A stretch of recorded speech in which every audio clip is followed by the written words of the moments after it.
My name is James Rowlands.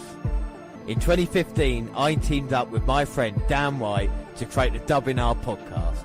Since then, we have been giving you everything that's happened on the WWE Network. Now, in 2018, not only are we live for the Big Four events and every NXT Takeover, but we celebrate 20 years since the birth of the Attitude Era. Plus, every month we'll bring you 205 Live, collections, new content, W pay-per-views and latest news on the WWE Network. Until we have watched everything, we are with you, and we are the WNR.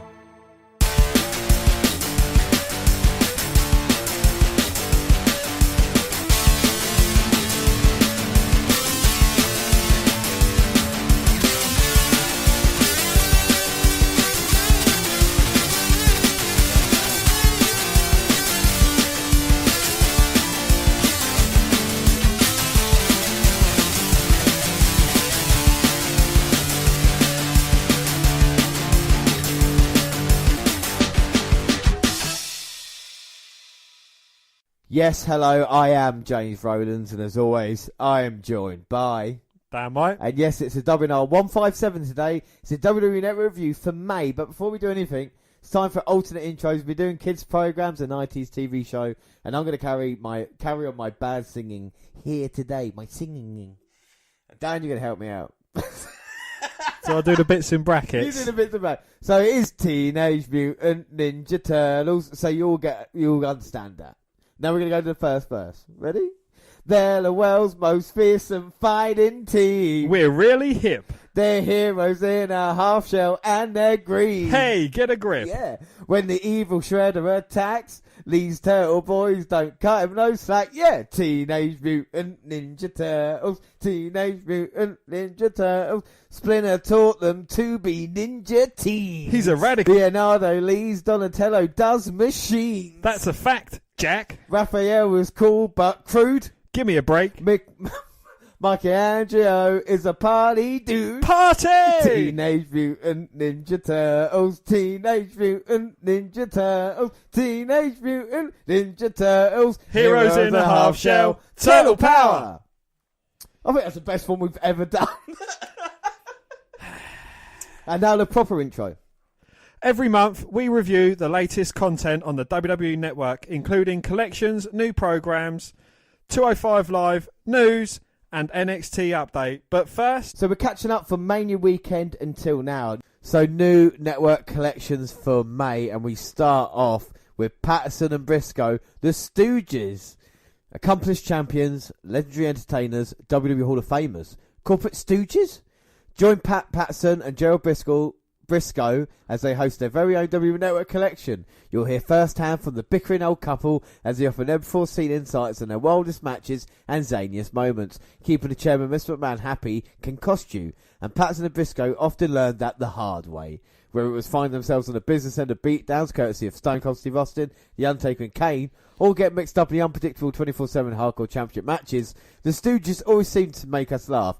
This collection is a must-see for any fan of the Attitude Era. And a couple of matches that we got in there. I mean, we got loads of stuff, but a couple of that I just spring to mind is the King of the Ring bra and panties match between Patterson and Briscoe. I've tried to delete that from my mind. King of the Ring 2000 is all in there. Right, next collection, Dan. Next collection is Mickie James, Crazy Sweetheart. As a groundbreaking and powerful woman, Mickie James has seen and done it all. Mickie grants an exclusive interview to WWE Network and doesn't pull any punches, discussing her toughest opponents and most trying times inside WWE and out. Check out the matches that put the six-time champion on the map against the likes of WWE Hall of Famers Lita, Beth Phoenix and Trish Stratus.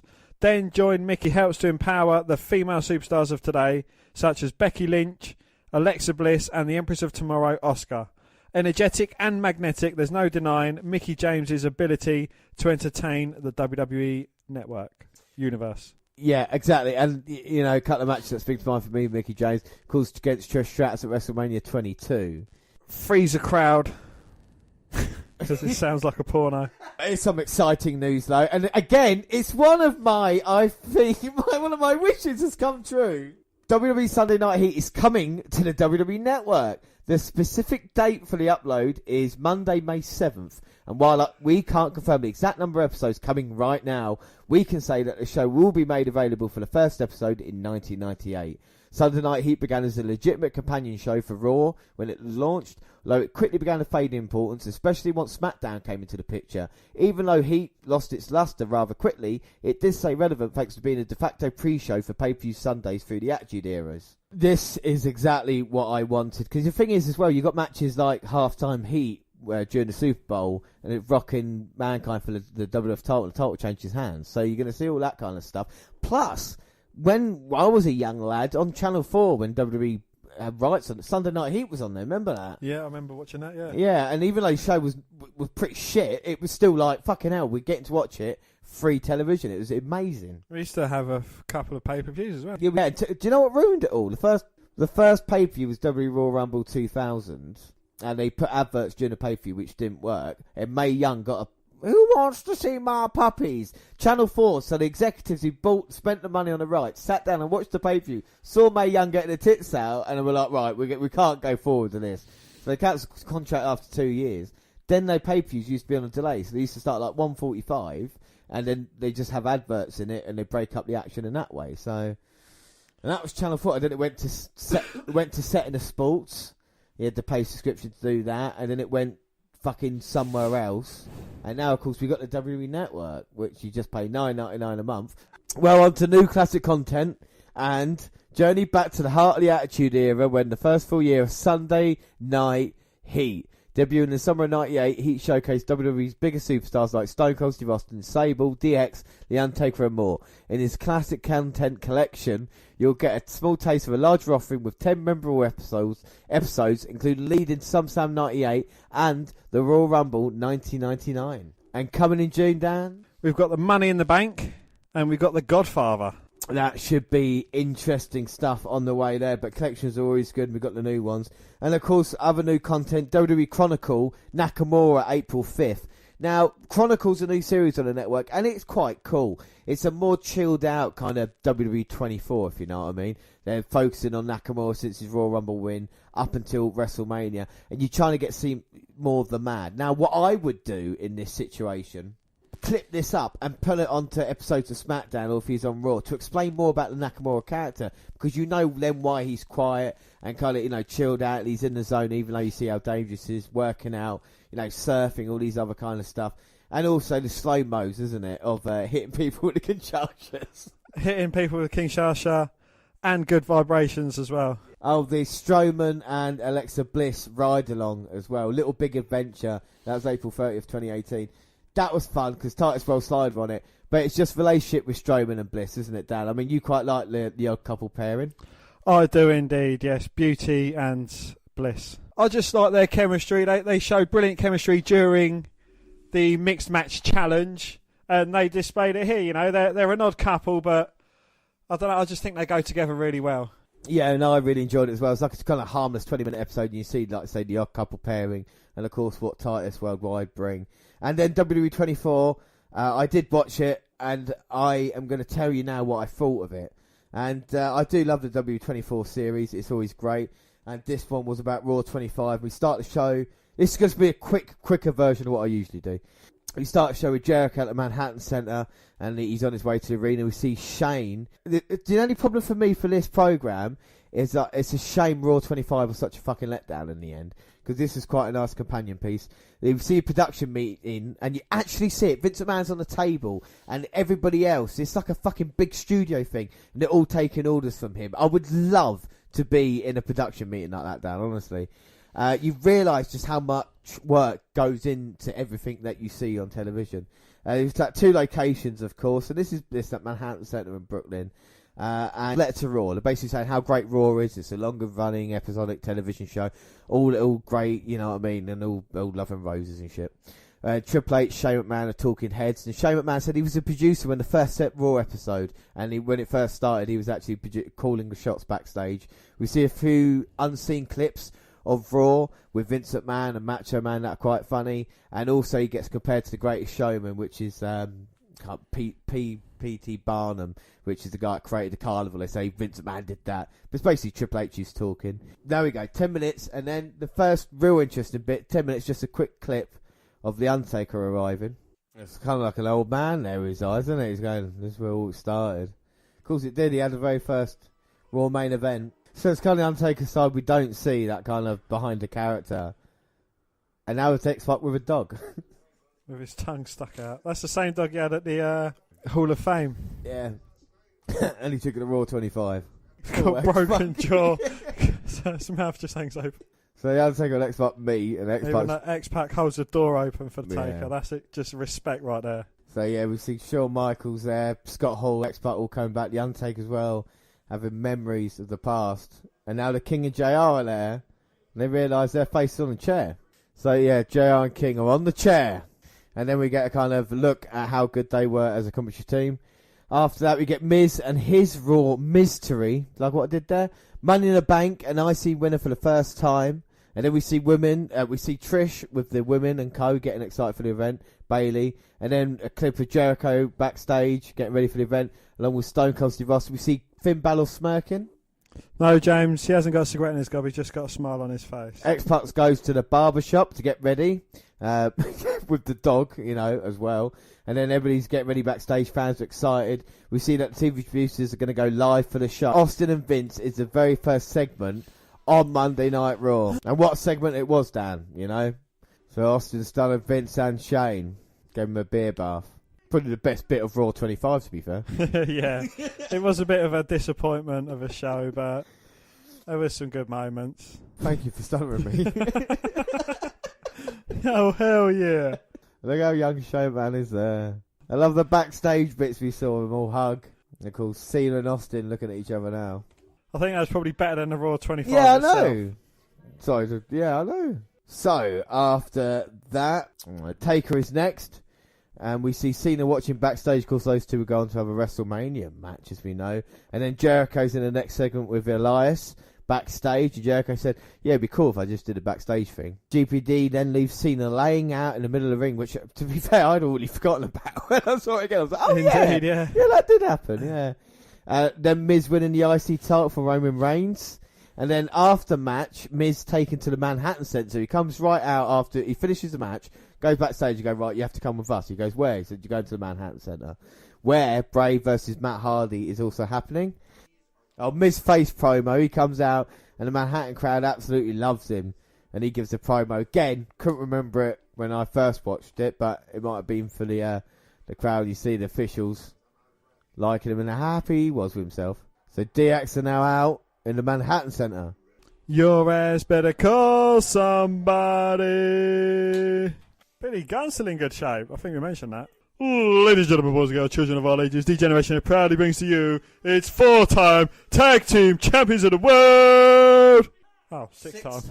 Sixth time. The world.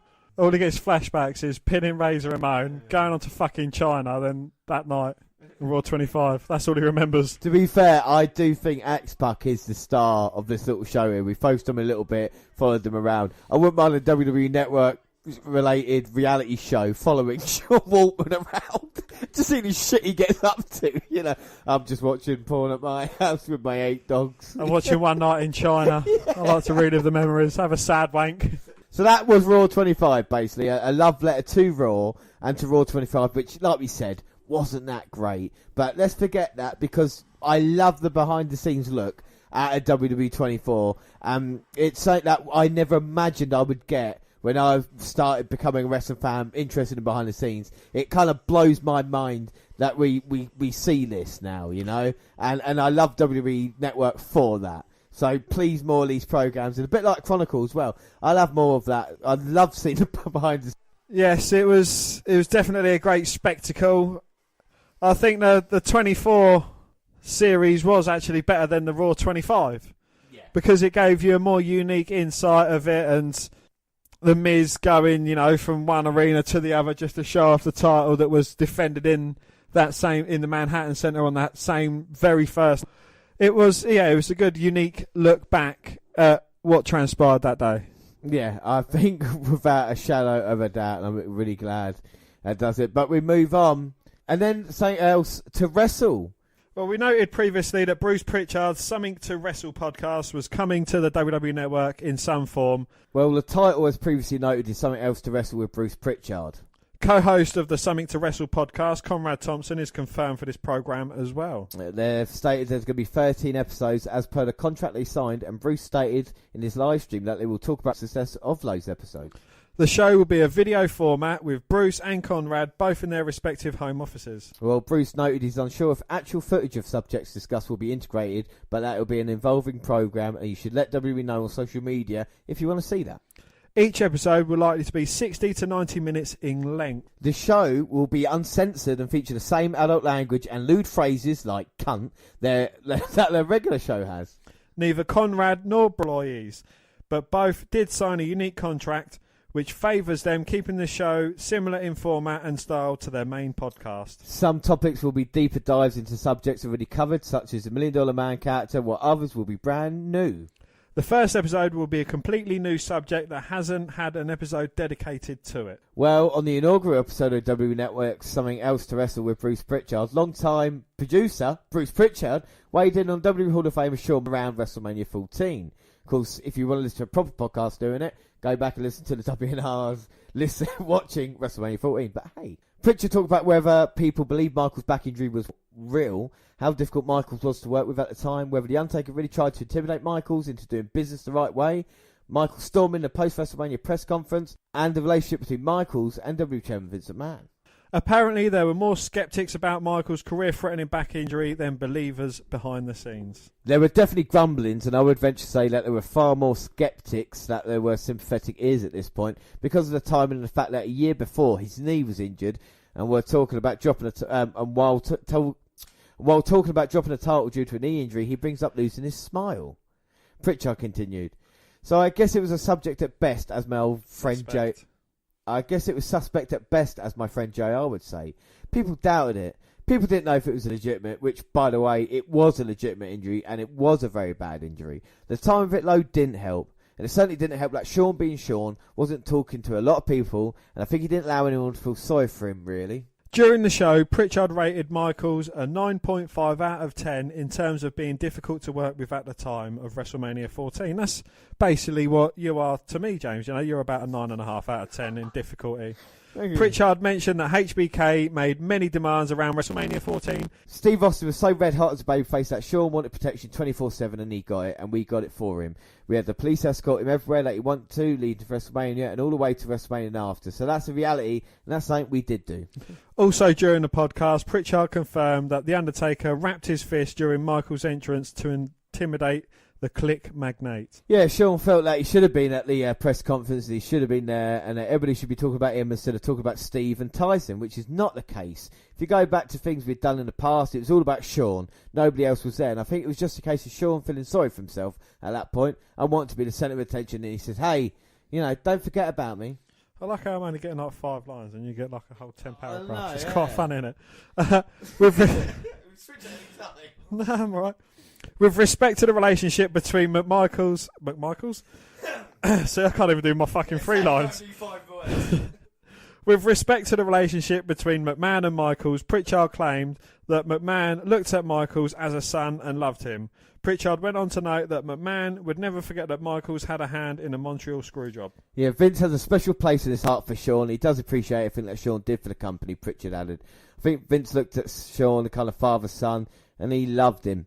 It was a love-hate relationship early on, but Shawn always stood up to Vince and told him what was on his mind. And this was an opportunity to give back, I guess you could say. But Vince always looks at Shawn kind of like a son, and he loved him. Shawn was the guy who did the Montreal Screwjob, and Vince always, or will never forget that. This is a quote from Pritchard, not the way we're talking. And he appreciated Shawn's work ethic, and he appreciated Shawn Michaels as a human being. So there was just a lot of love there. But like any relationship, especially fathers and sons, you want to strangle them.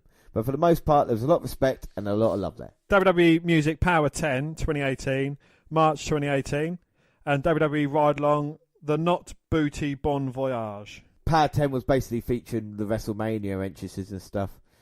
Then in-ring action, of course, 205 Live, which we'll get onto a bit. And then we had some original podcasting, Something Else to Wrestle 2018, WrestleMania 14. Yeah, on April 18th we had Raw replays and NXT added. Thursday we had some SmackDown replays. Saturday we had the Hall of Fame 1 hour.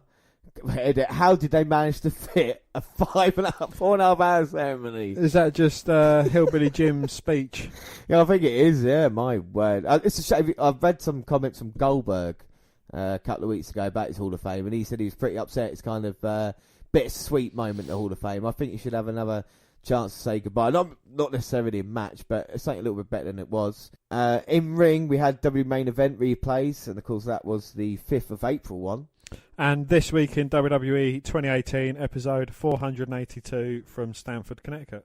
Yeah, and the WWE Network live stream schedule just underway its standard end of week update, and it appears that 3 new shows are now set to debut on Tuesday, Wednesday, and Thursday. These are simply listed as marquee matches. As you may have guessed, however, calling this programming new seems to be quite a stretch. The descriptions for each suggest there are many matches presented in their entirety and given an official title. In this case, the marquee matches set to be showcased on the 1992, 2008 and 2018 Royal Rumble respectively. Not only will each get a premiere show, but all 3 will be repeated in marathon blocks leading into the greatest Royal Rumble event that took place on that Friday. The first story we cover this week is that new to WWE Network and WWE Shorts collections have been updated. WWE Shorts features a clip of Alexa Bliss, which is definitely worth watching, which adds another entry to the Day Of series. Additionally, Where Are They Now, featuring Santino Marella, was added to the section. Meanwhile, new to WWE Network was updated to reflect the latest WWE Network additions. This includes the latest episodes of 205 Live, This Week in WWE, and even a premiere episode of Something Else to Wrestle with Bruce Pritchard. Additionally, the marquee matches and the greatest Royal Rumble are also included. Yeah, and for fans of the Something Else to Wrestle with Bruce Pritchard on the WWE Network, you've got good news for you, because the 3rd episode's already up, and the subject is the one that may end up causing some controversy in 1995. Fuck me, he's a Shawn Michaels fanatic, isn't he? There are other wrestlers, Bruce. God. It's almost as if like he's going to do a fucking free podcast special on a wrestler or something, you know, like The Undertaker. Who would do that? Well, Shawn Michaels would become a born-again Christian and considerably less controversial during his second long-term run in the WWE, but his run on top in the 1990s was littered with controversy, some legitimate, some rumoured, and some outright untrue. Now, I have seen a bit of this show, and I've got to tell you, I don't like it. The thing I don't like about it, and people might say, how dare you, just because it's another podcast, it's a split screen, and it's just Pritchard's face there, and then his mate's face. And if you're going to have video, like we always said, if we're going to have video, then we have something to it. You either do it animated, which no one's ever thought about, but if you've got the people that do, you know, Camp WWE and stuff, why can't they try and do that? Or, they did it with the Ricky Gervais show. Sorry, I'm going off a tangent. But anyway, they could have done that. They could have just had the clips of what they're talking about showing, you know. That's why I quite like, well, our podcast format is always the best. Because we're too handsome to look at, James. that is the main reason. People would crash their cars looking at us. But, especially Mark Tardis. Yeah. But, you know, we'll see what happens. While hardly a breaking story, we feel it's necessary to address a WWE revealed several weeks ago at a business summit that in the future there will be a major WWE Network upgrade, that is tentatively titled WWE Network 2.0. While nothing concrete is yet known, it's safe to assume a lot of the major features that are broken, missing, or just in need of updating will be covered, fixed, or enhanced whenever this actually takes place. It would also likely be when tiered pricing is introduced. Well, the latest WWE Network pick of the week features a Raw General Manager, Olympic gold medalist, and WWE Hall of Famer Kurt Angle. You sure he's got enough, you know what I mean, titles? WWE Network pick doesn't happen to be something that directly involves him, however. His pick is Bruno, which is a new documentary made for the recently deceased Bruno. So, can I just say that the pick of the week is Kurt Angle, but he picked someone else? Well, no disrespect to Bruno Sammartino and his family, but I just wanted to get to grips with this. Well, he quickly introduces the documentary before we see a clip of Triple H trying to get Bruno back into the WWE fold. The entire show is available anytime on demand. The final tidbit for this week... Tidbit, that's a funny word. Tidbit. Tidbit? The final tidbit for this week is that the Flashback Friday collection has not been updated. Boo. There has been a lot of speculation as to whether Flashback Friday has a future ever since WWE.com stopped updating their page dedicated to it. Then they stopped airing shows associated with FBF on the live stream. Now, this week, they didn't even update the collection, leading many to believe the concept is as good as Bruno Sammartino. Dead. Too soon. While unconfirmed, don't be surprised to see the set disappear in the coming week. Below is a list of shows listed for last week's set and maybe the final Flashback Friday, the other big event edition of FBF. Well, WWE in Your House, Good Friends, Better Enemies, 1996. WWE In Your House, Revenge of the Taker, 97. WWE Unforgiven, 1998. WWE Extreme Rules 2010, 2012 and 2015. WWE Payback 2017. WWE King of the Ring 2015. WCW Spring Stampede 94, 97 and 1998. And if you want to listen to a better version of that, then why don't you listen to our latest podcast, part 2 of the WNR155, which was WCW Spring Stampede. I actually quite enjoyed that pay-per-view in the end. I didn't think it was too bad. Apart, of course, for the NWO. For life. So anyway, Monday, April 23rd. Collections, WWE Shorts 2017. Where Are They Now, Santino? And 2018, the day of Alexa Bliss. Yeah, Tuesday, April 24th, W Marquee Matches, 1992 Royal Rumble, and of course the new episode of 205 Live. Original specials, Bruno Sammartino. Wednesday, April 25th, the original Something Else to Wrestle. The Mega Powers Explode, a different subject. Wow. In Ring, Raw Replays 2018 and WWE NXT, which we'll be bringing you. Mm-hmm. And Thursday, April 26th, Marquee Matches 2008 and the 2018 Royal Rumble match. And SmackDown Replays 2018, SmackDown 971. And then Friday, April 27th, of course, we had the Greatest Royal Rumble. We had the kickoff. And then we had the 2018 event. And that is going to be probably our next episode. I'm not sure when I'm going to release it yet. It's actually officially WNR156. So the Greatest Rumble is before this. Of course, we have recorded that already, but it's just what comes out first. I'm not sure. And Saturday, April 28th, in Ring. This week in WWE is episode 483. And we get WWE Main Event Replays 2018, Main Event 289. Oh my god! So there was a lot of content because, like you said, new subscribers for the for the network for WrestleMania. They kind of want to show them like this is all the kind of stuff we got. Goddamn! And of course, Camp WWE, the animated show, Series 2 will begin the 7th of May. Oh hi guys, I'm in a tent. So now it's time for 205. For too long they've held the reign. Now it's time we take the crown. Right back from all the ones who went out of the ring. It's time to break us down.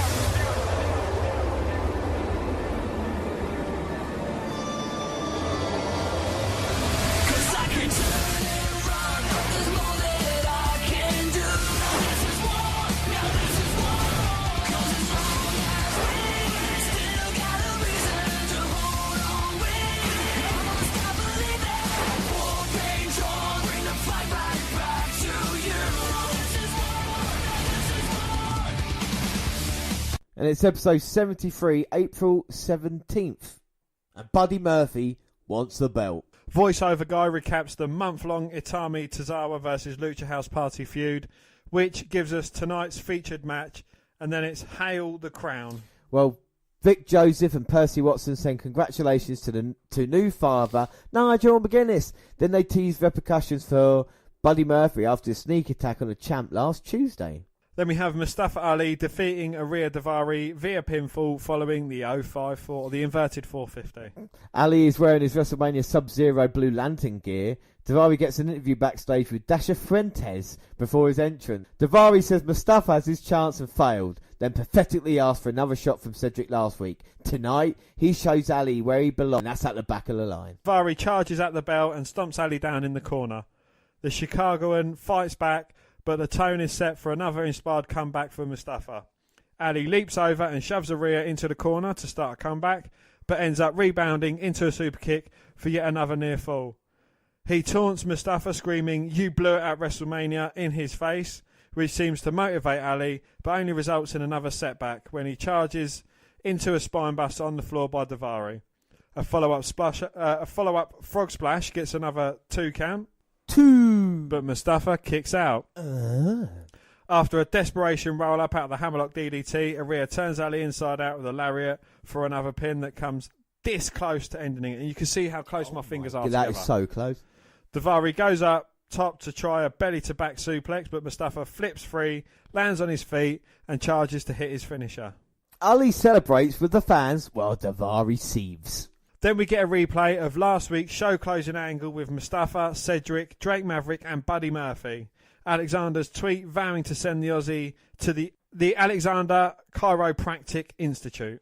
Well, Maverick says he doesn't approve of Murphy's actions, but his run leading up to last week was deserving of a title shot. So he made a match between Cedric and Buddy for the greatest Royal Rumble. But then, Murphy didn't make the weight. You fucking idiot. Coming in over £207 at the last mandatory weigh-in. Why don't you just chop off your hand? Instead, there will be a gauntlet match next Tuesday with the winner going to Jeddah to challenge for the title on April 27th. And then we get the Brian Kendrick and Jack Gallagher defeating these guys via submission with Captain's Hook. Well, then Kendrick worked on sadistically targeting the arm. He eventually stumbles to the corner for a hesitant tag from guy number 2, and TBK goes to work on his lower back. Guy 2 lands a stiff shot to Kendrick's recently injured face, which angers him. Guy number 2 sends some separation after punishment from Gentleman Jack, but blind tag from Kendrick, Hager headbutts him to finish. Then Dasher interferes Mustafa Ali. Dasher interviews. Dasher Fuentes interviews Mustafa Ali. He puts down Murphy's attack and says he knows his friend Cedric can't wait to get his hands on Buddy. Hey, buddy. Hey, buddy. But the best kept secret, missing weight, is an opportunity for him after having the title slip through his fingers at Mania. He won't let his chance get away. Drew Gulak promo time. He says he once again proved last week that aerial attacks have no match for his ground-based offense. Having dispatched Mark Andrews, he's prepared to deal with his former partner Tony Nese's misguiding attempts at retribution. Nese thinks he has a right to climb the ladder because he has washboard abs, which he does. But Gulak has bigger plans to spread his message, and that's winning the Cruiserweight title by first winning the Gauntlet week. Whoever steps to him will tap out. After some shots of the main event teams warming up, DM, the GM, joins the announce team, who refuses to reveal the Gauntlet match competitors for next week, but teases he may let them out on social media during the week. So now we go on to our main event, which is... So up next, we've got the main event, and that is the Lucha House Party. Lince Dorado and Grand Metalik versus Hideo Itami and Akira Tozawa. And as Tozawa and Itami come out, looks like Metalik and Dorado are going to go meet them on the stage. The entranceway, if you will. And like I said, this feud has been really intense recently. Itami and Tozawa bringing in Metalik and Dorado. Oh, they get drop kicked off. And the Lucha House Party go flying through the ropes, suicide dives, taking out Itami and Tozawa. And Dorado nearly landed on his neck there. And they seem up for it, Lucha House Party. They're bringing a fight here. Well, no count-outs, of course. This is anything goes. And this animosity has been building for weeks. We're underway, and Itami out the ring now, and Metalik Dorado going to double team Itami.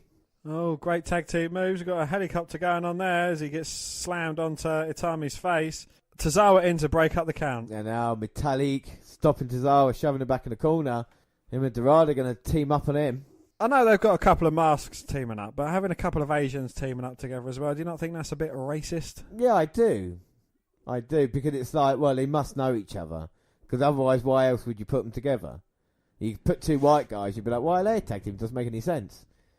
You've got three masks, isn't it? Kalisto looking on. There's Dorado and Metalik. And again, I know they're individuals, but if they're like a team, shouldn't they be wearing like the same colour? Like Metalik looks like a bad guy here, you know? What, all in black? Yeah, exactly. Like, he doesn't look like he's associated really with... He looks really like devious. I know. And Dorado looks kind of more friendlier, but still looks a bit odd. And Tozawa and Itami obviously not bothering about looking like Three masks don't equal one Rey Mysterio. No, that's true. Well, we found out with Sin Cara, didn't we, that it wouldn't work. 4 masks. Tozawa sending Dorado out. Getting caught on the apron by Metalik, kicking Dorado.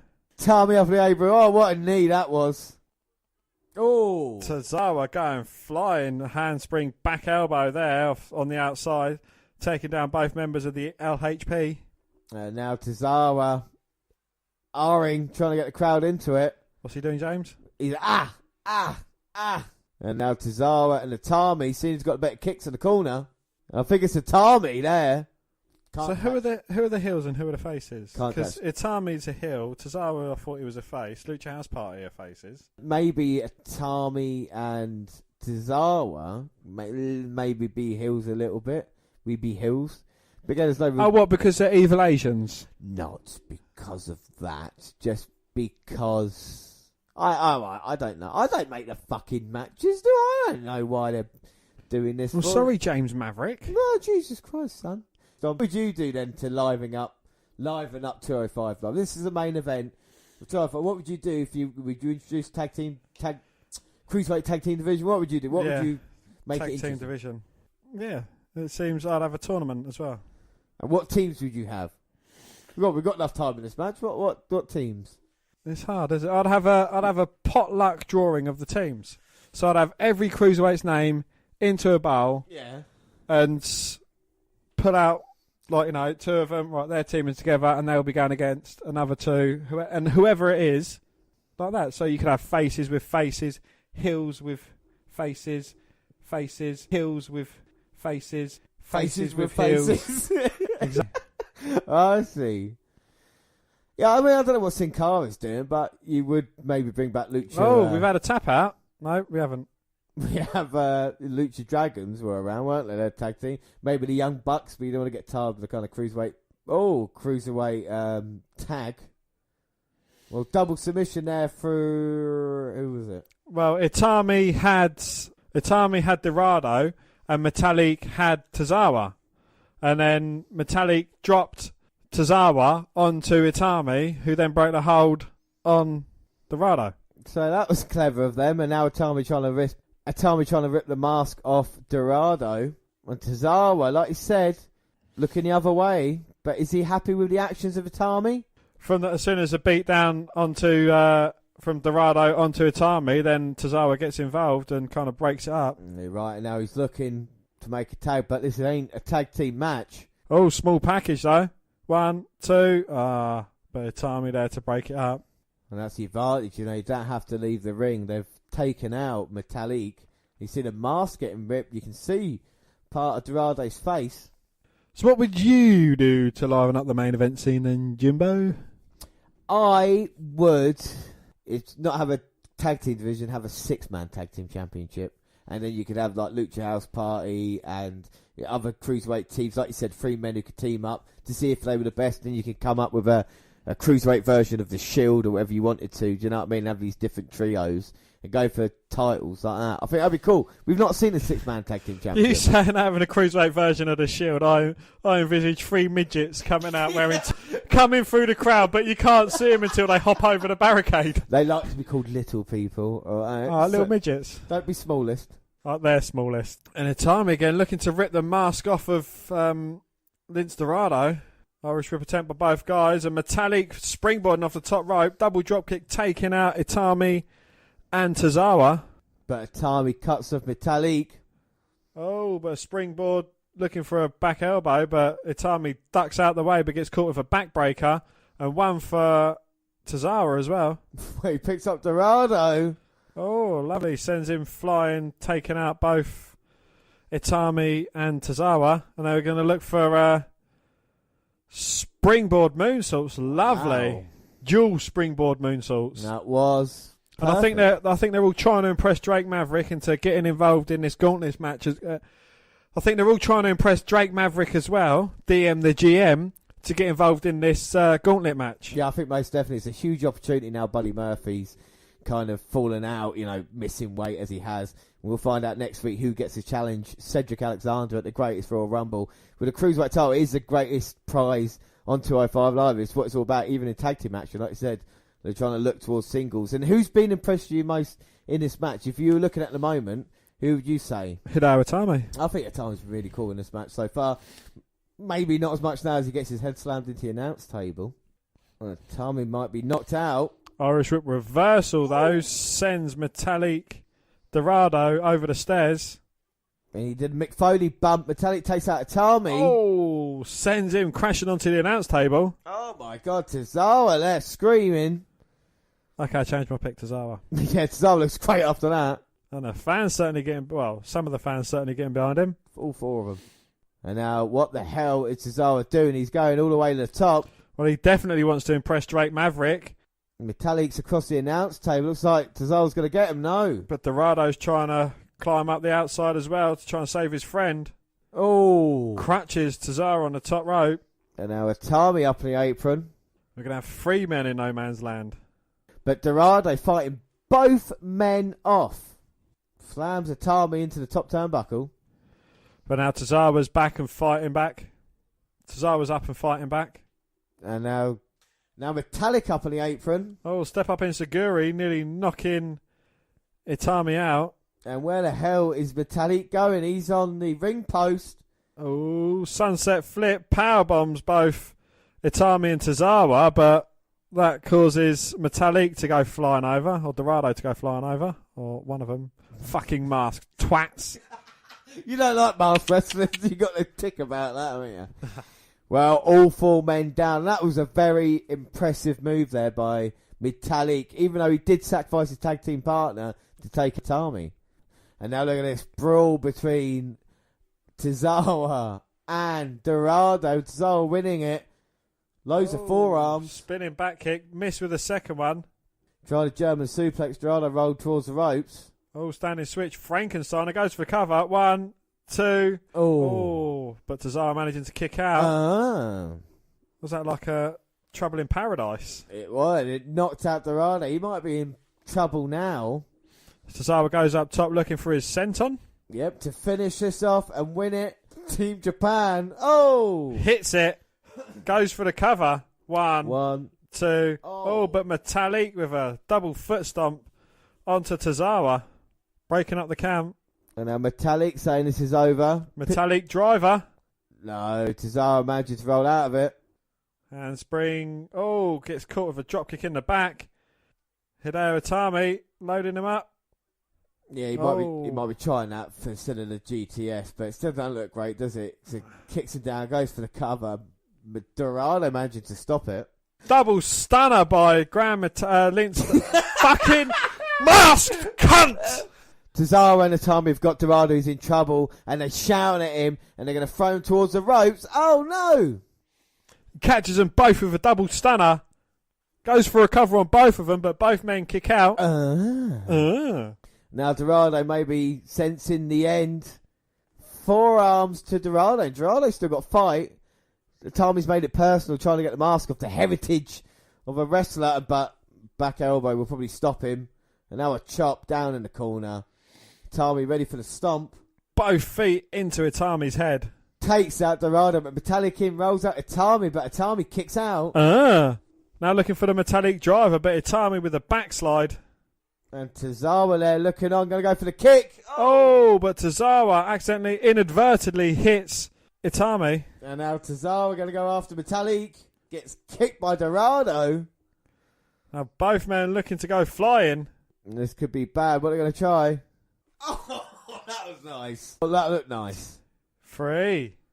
Well, there we go. 3 count. Metallic walked the ropes. Dived off with the elbow.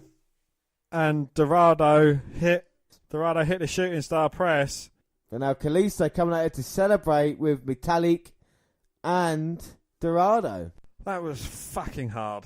That was hard work, that was, yeah. It feels like I've not watched 205 Live in a while. I know it's probably WrestleMania weekend, which is a month now, but still.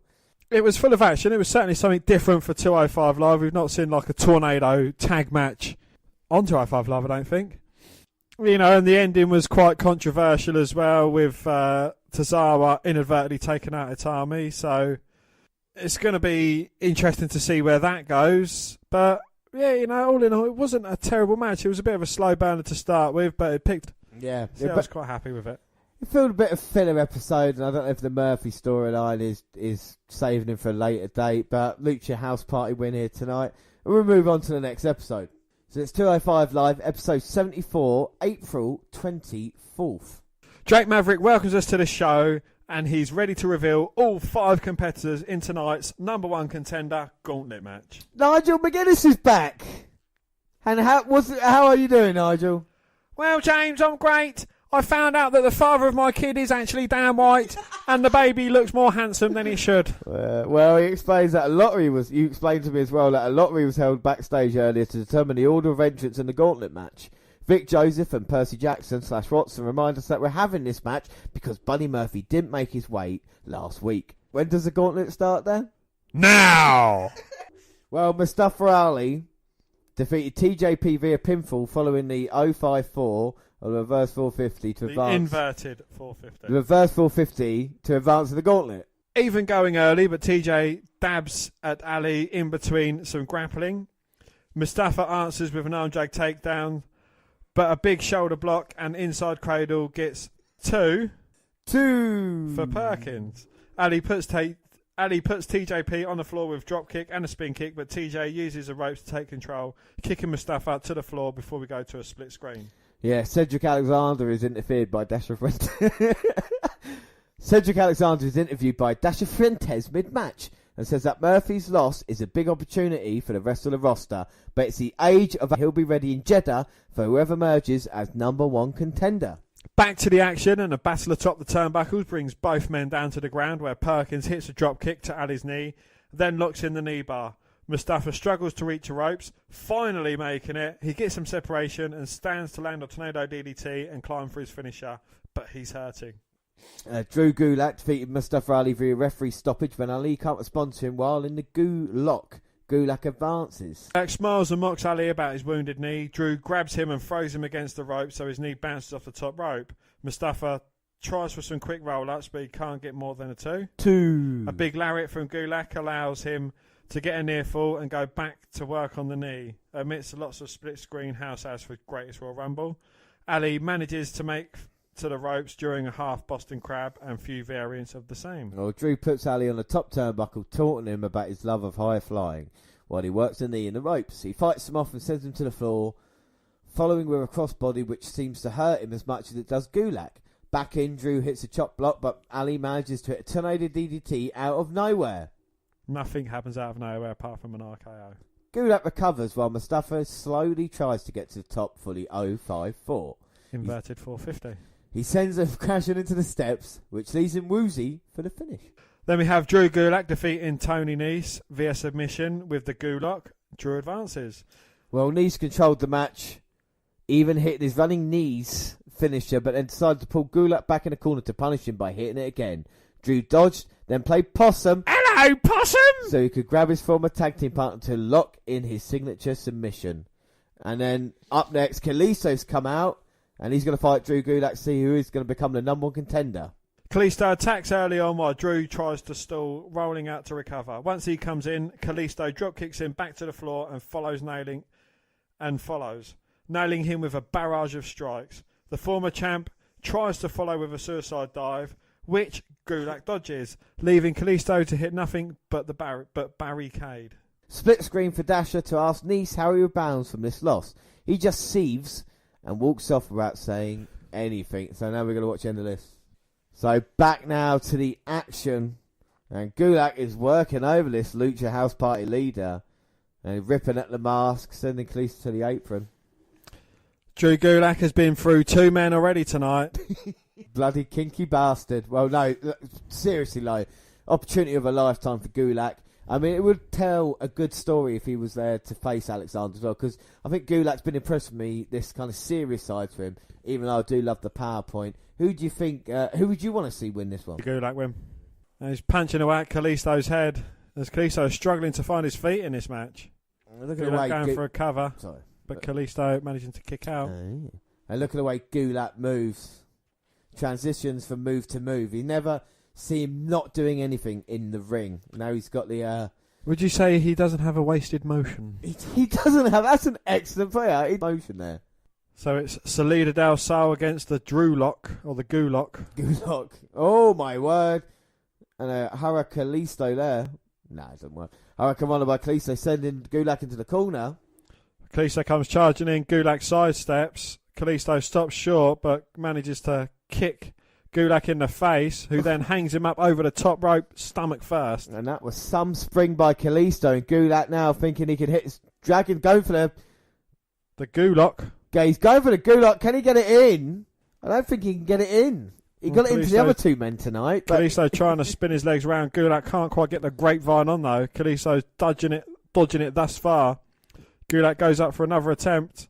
And now Gulak. Oh, now Kalisto there. Well, it's prime position for a Salida del Sol. Gulak's trying to fight out, but Kalisto sends him headfirst into the second turnbuckle. And now Gulak doesn't know where he is. And Salida del Sol, 1, 2, 3. Oh my word, gets a job done there. Kalisto's #1 contender. Bit of a surprise, out of nowhere. Nothing happens out of nowhere but an RKO, James. Yeah. Oh look, they've changed the what the fuck they're called. They were just plain last week, weren't they? And now they're Mexican flag. He just broke it. He's just broke it. Yeah, go on, throw it away. Well, Metallic and Lince Dorado come out here to celebrate victory, and they've been very successful these past couple of weeks, Lucha House Party. But what have you thought of tonight's episode and Kalisto, Dan?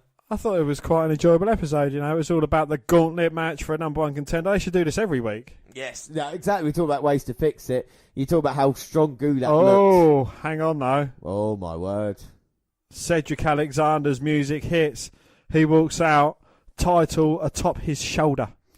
And Alexander clapping for Kalisto, and very, very impressive. But I think the man of the night has to be Drew Gulak with his performance. 3 really good matches. He's still got the rivalry with Tony Nese to build up on, and I think he'll be there soon. Yeah, Gulak will be the friend for me, and we finish off with a show for the greatest Royal Rumble, which of course was our last episode, so we can now tell you that Alexander did defeat Kalisto to retain the Cruiserweight title. So that's the story, so we move on to our next episode of 205 Live.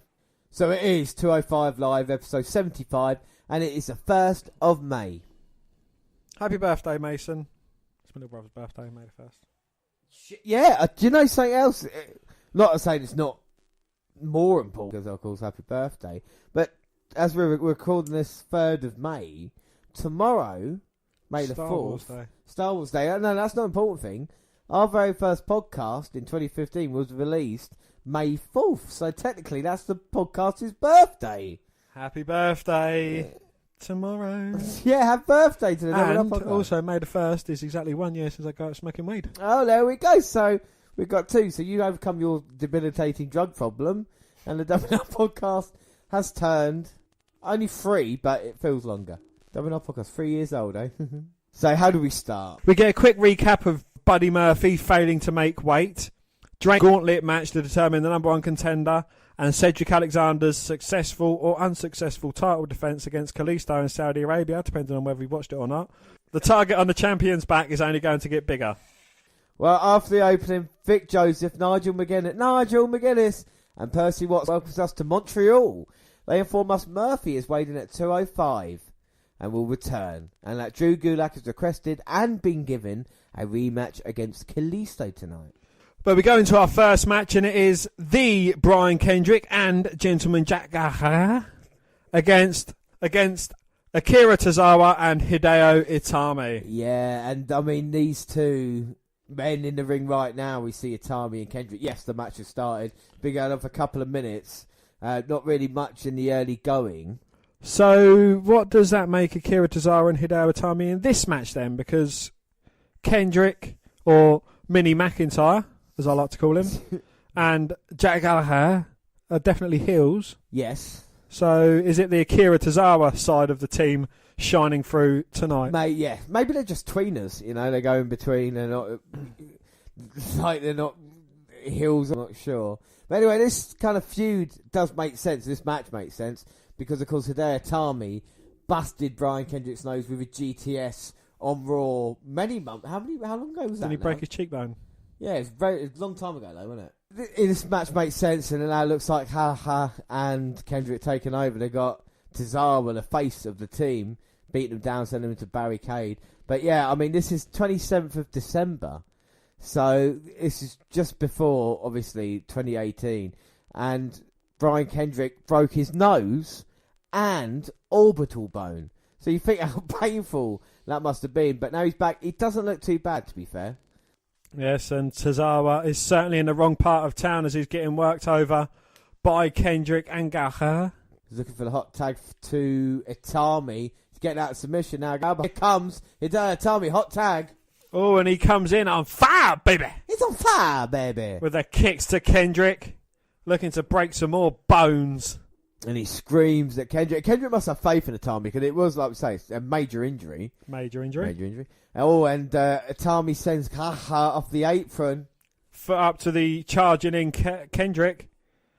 Oh, tornado DDT, but hangs him up over the top rope. Goes up in the top. With a clothesline to Kendrick. Goes for the cover. 1, 2.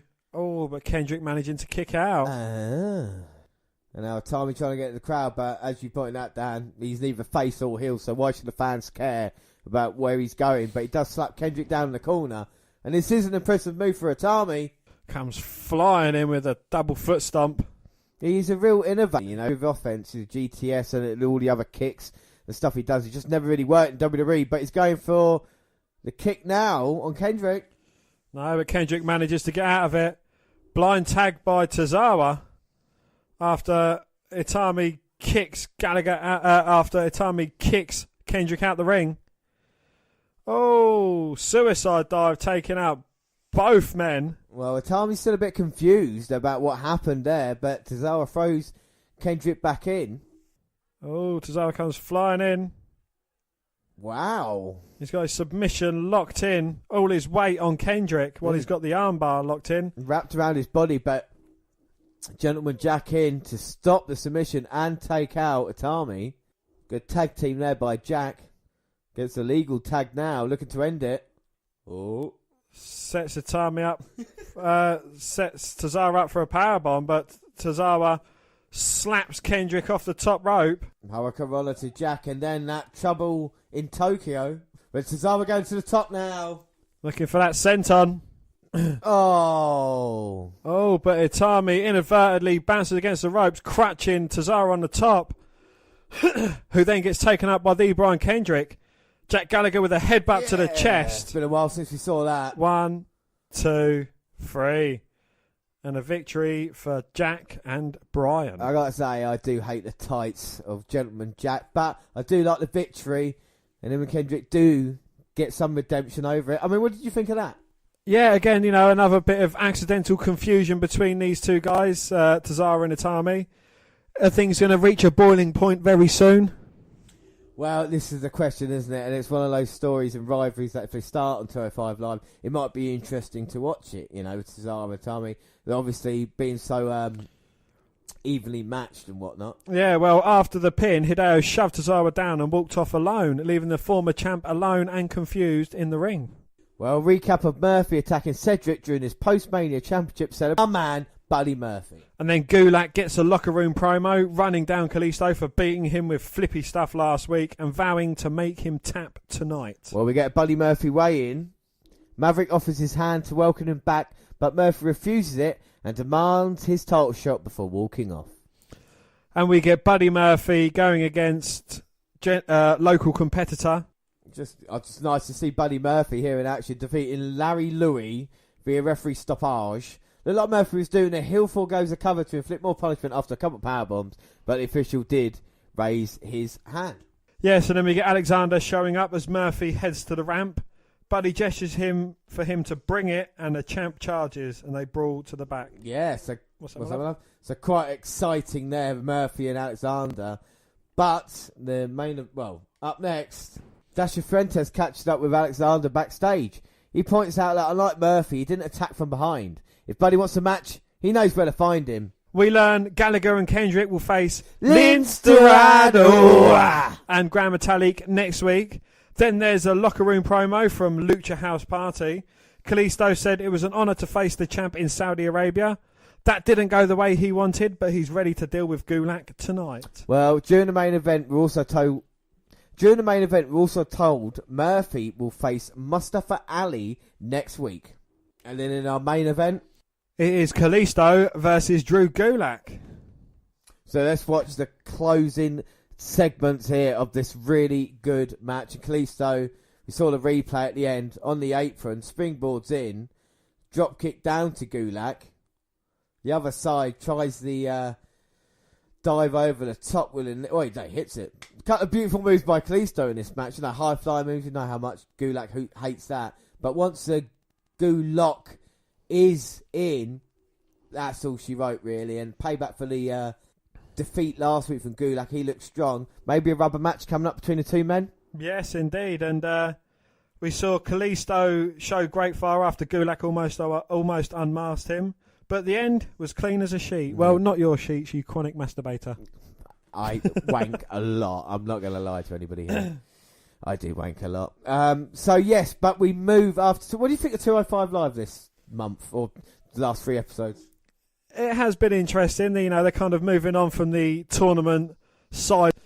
And, they're trying something new, but I do think they need a secondary title or something else to focus on, because you can't have everyone going for the same title. No, but I think a way maybe of improving that, I think it's been good but not great this month, is maybe having Alexander defending his title, not on a week in, week out basis, but maybe, a couple of weeks or...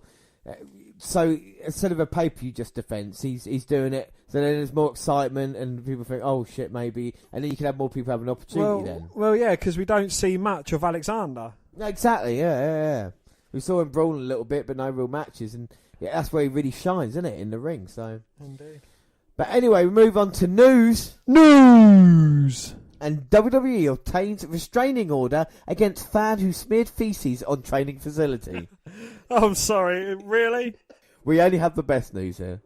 Yes, WWE had to obtain a restraining order against a fan who desecrated the company's training facility in Orlando on multiple occasions. On multiple occasions. So we didn't just smear shit one time, multiple occasions. I have many questions upon this, but one, was it his own feces? Right, why would that? Okay, right, yeah, what was your other question? Was he wearing gloves or was it barehanded? I would like the fact he would just go in there, take a big handful. Or, what would he be doing? What, you think he's taking buckets with him? Exactly. Was he going in there, shitting in his hand and wiping it up the wall? Yeah. Or was he against the wall, shitting down it? Did he have toilet paper as well? Was he wiping his bum after smearing his feces? Maybe he was throwing, shitting hand, or maybe he was trying to lean, up against the building and then shit at the building, maybe, or wipe his ass against. But it says smearing feces. Yeah, but then again, if you can smear, well, I have some bad, you know what I mean, You've had a smearer, do you know what I mean? Sometimes it's not. Anyway.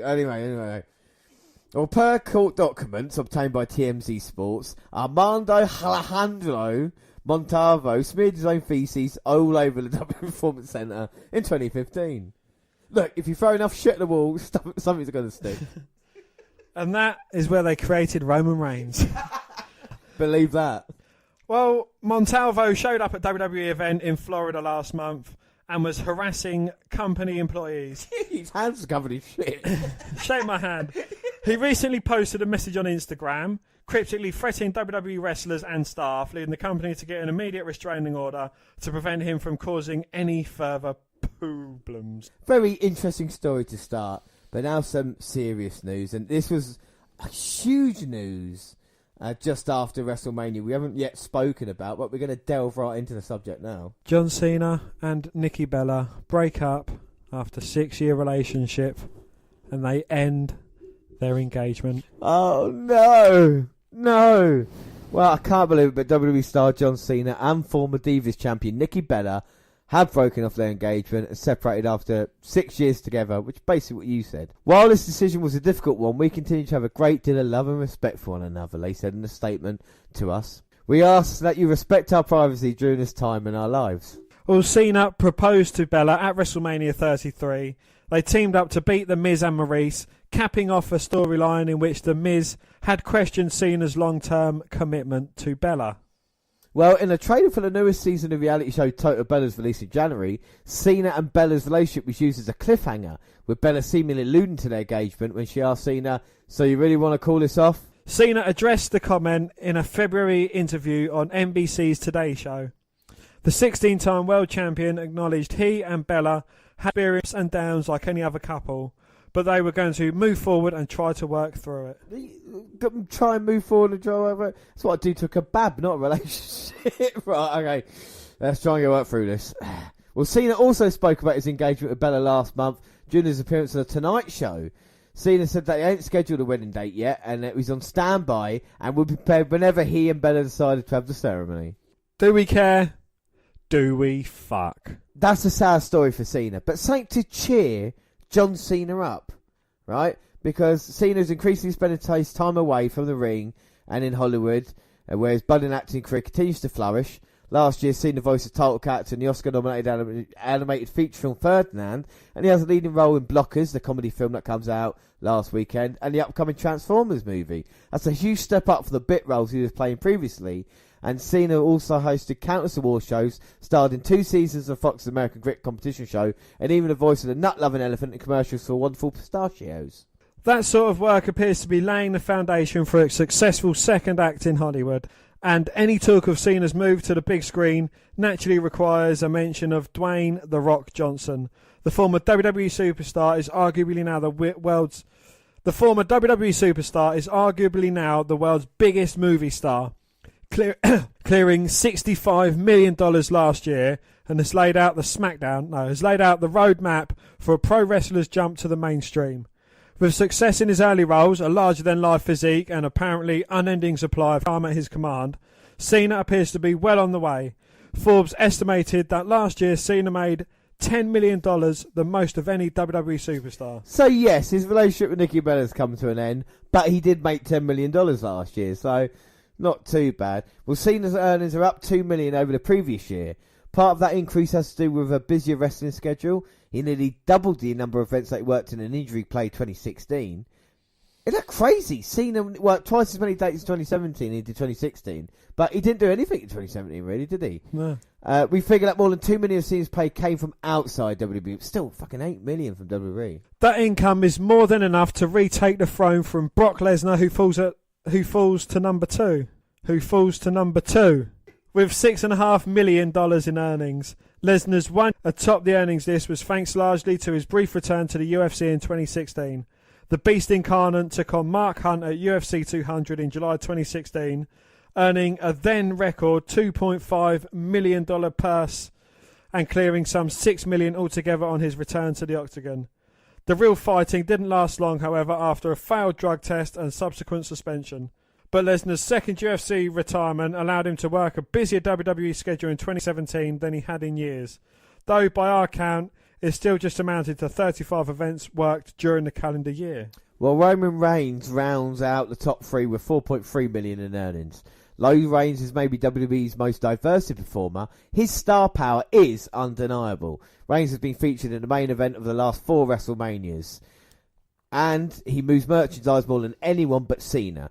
Just behind him with $3.5 million is AJ Styles, who was with the company's top workhorse in 2017. By our count, nobody worked more pay-per-view, cable episodes or house show than Styles last year, and the majority of those featured in the main event, and he fucking deserves that. Do you know what I mean? He deserves it. Well, we've previously broken down how wrestlers get paid in great detail, but a short version is that WWE stars are guaranteed a base salary plus cuts of company revenues.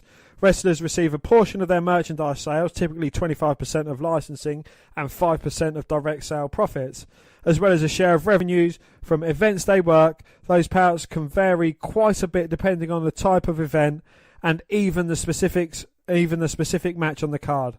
Working a mid-card match at an untelevised house show could be worth just a few $100s, while routinely performing in the main event of major pay-per-views basically guarantees an annual salary in the millions.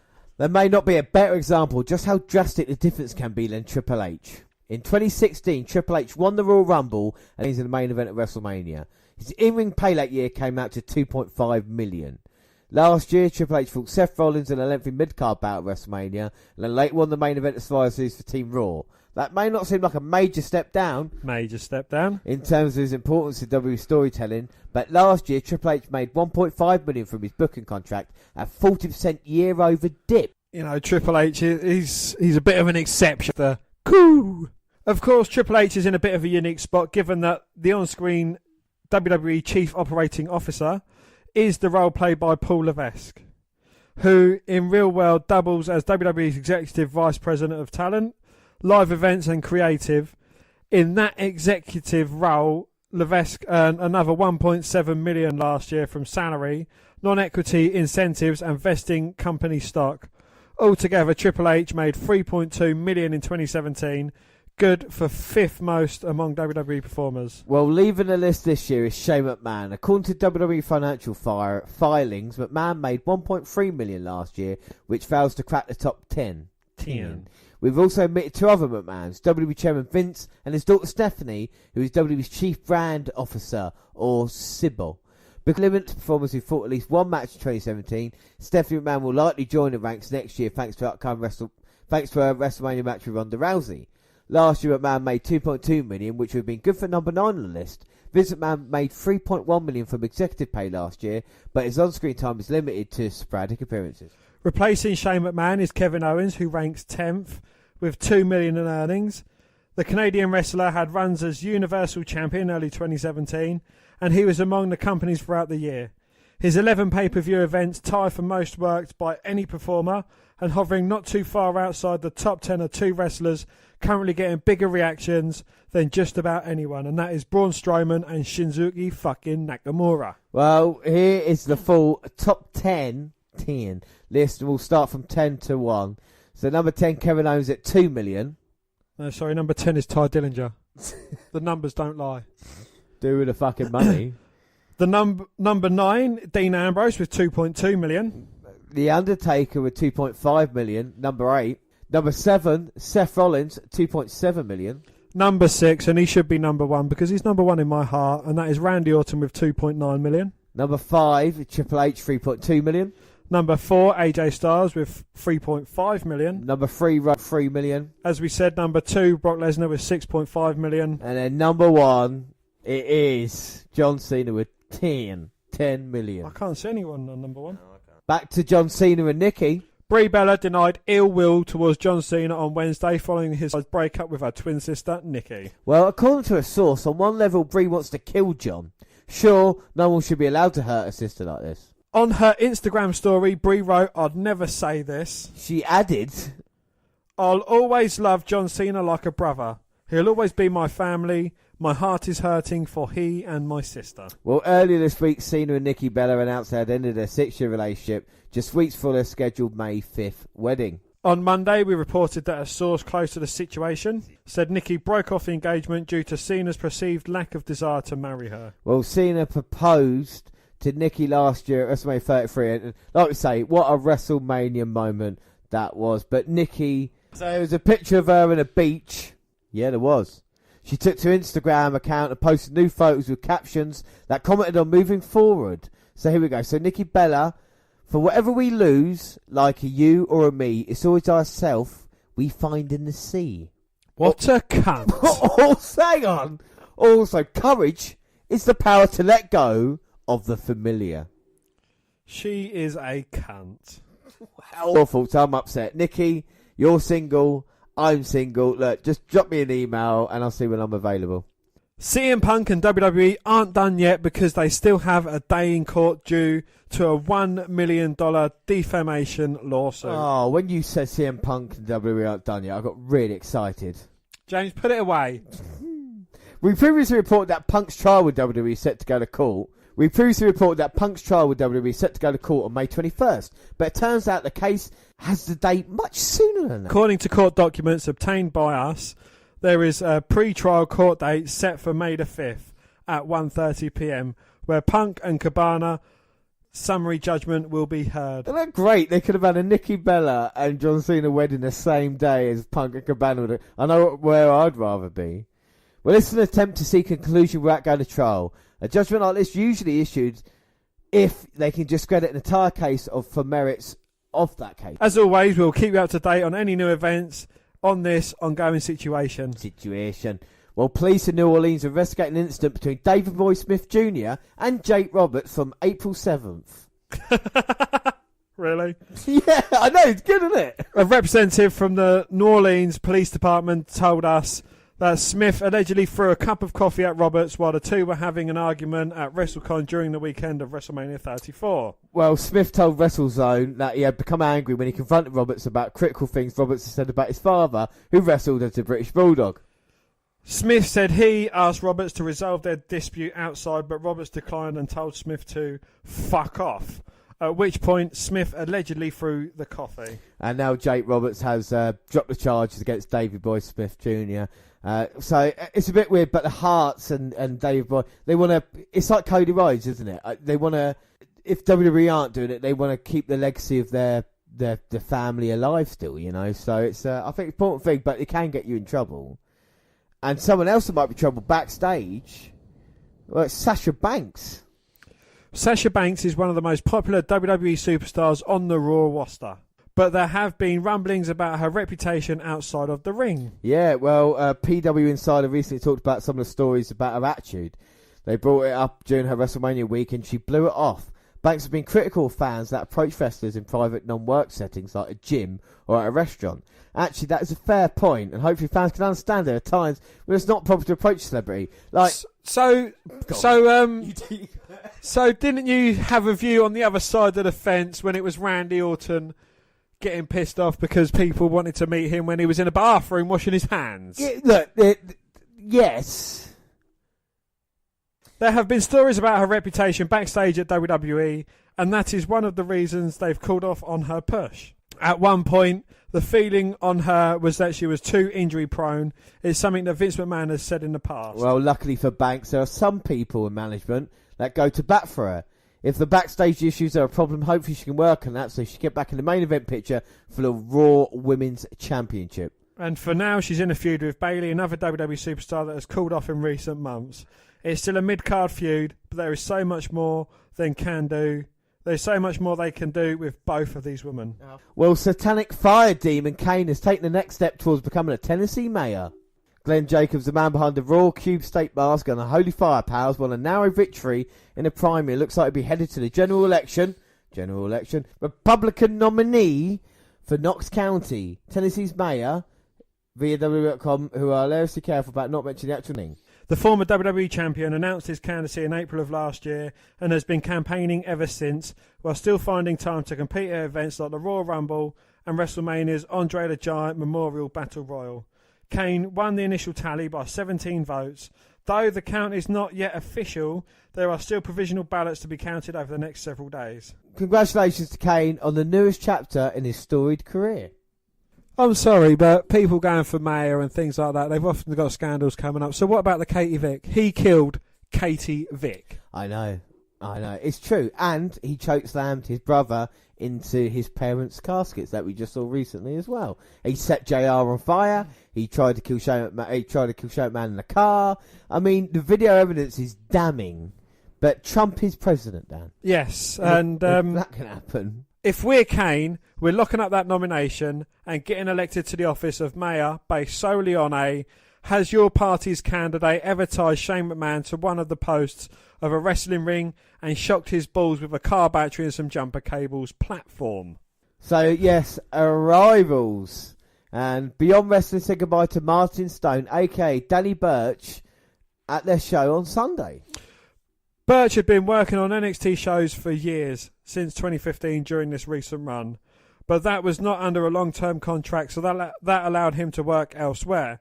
Now he will be working exclusively for WWE and possibly for promotions that they have partnered with in the UK. Well, Burch wrestled his fight against Josh Briggs and then gave a farewell speech. He said, "Farewell, everybody."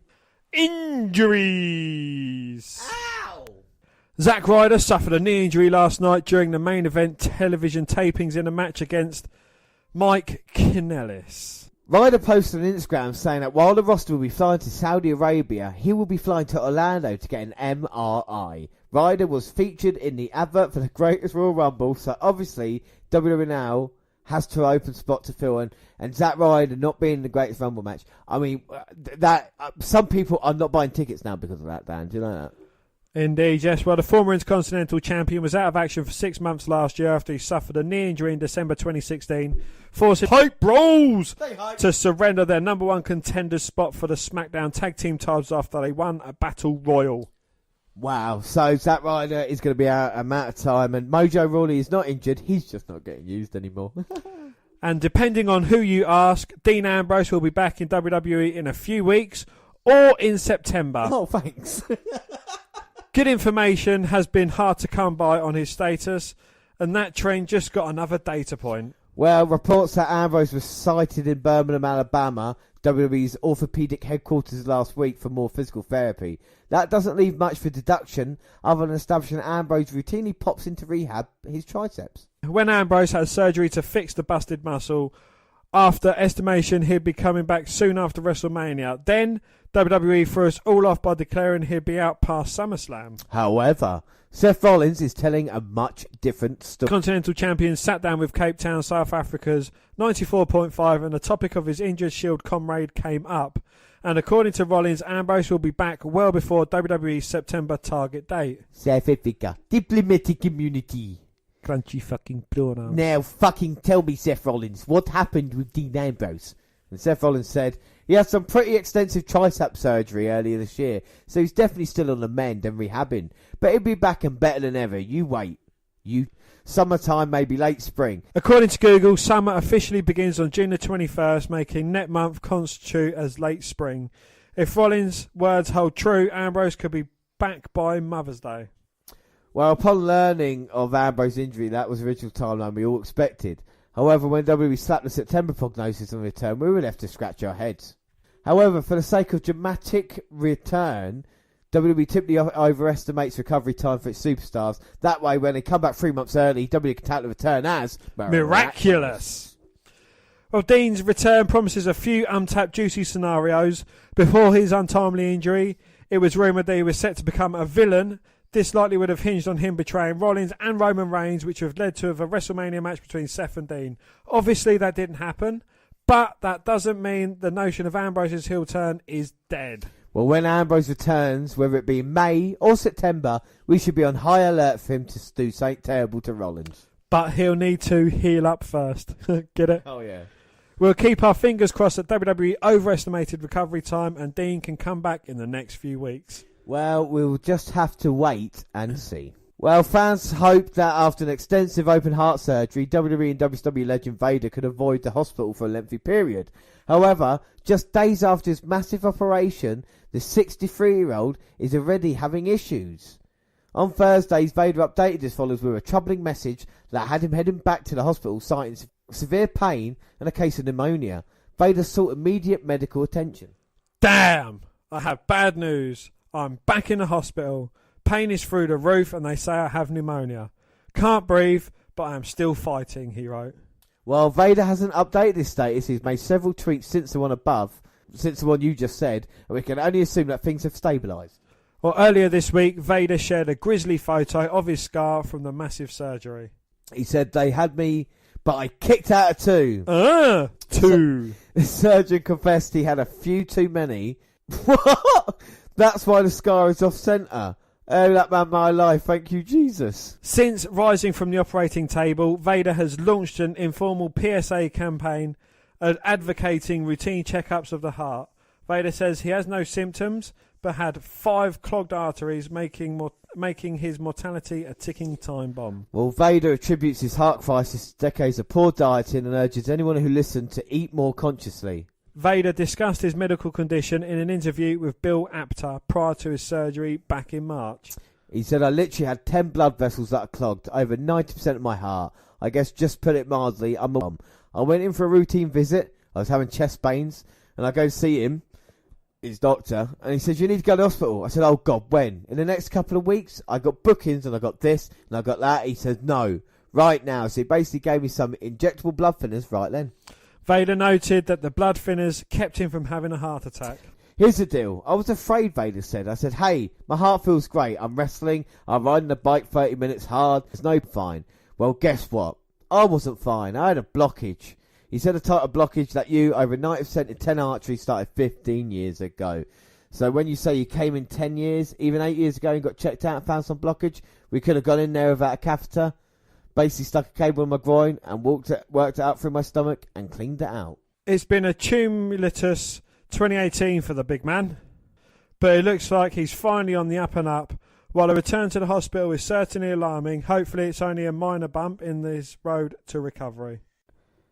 Well, WWE are planning NXT expansion through global localization of performance centers and regional territory. So WWE wants to take over the world. As the largest and most profitable professional wrestling organisation, WWE has already expanded their brand on a global level with live events and talent being recruited from all corners on a map. Now WWE expanded even further by using their model for NXT locations around the globe. Triple H, who championed and helped build NXT into a feeder system for the main WWE roster, revealed plans for even more expansion to help cultivate and foster talent from countries all over the world. With Raw and SmackDown Live calling up all of my NXT superstars, I quickly realised NXT needed a feeder system of its own. Levesque explained when speaking at the WWE 2018 Business Partner Summit. We had to reimagine once again how and where we were recruiting, not only in the United States, but outside as well. The plan to expand falls under what Triple H calls global localization, a term he's actually trademarking, where WWE will establish performance centers and NXT-style brands in local markets around the world. The first example of this kind of expansion with WWE is launching a United Kingdom tournament that crowned a champion last year, and another version of the same event takes place in June. Now WWE plans to expand that same kind of footprint in new markets around the globe, like Saudi Arabia, and of course Asia, and all these other places. And what's really scary is the picture. It looks like Dad's Army, or I think we'll post it on. That's what's Triple H's grand plan, is to take over the world and build the young talent in all the countries and fucking take them there. So we're going to have an NXT UK, basically. I'm looking forward to seeing talent from all over the world. We now go to my favourite time of the month. When does NXT Update start? Now!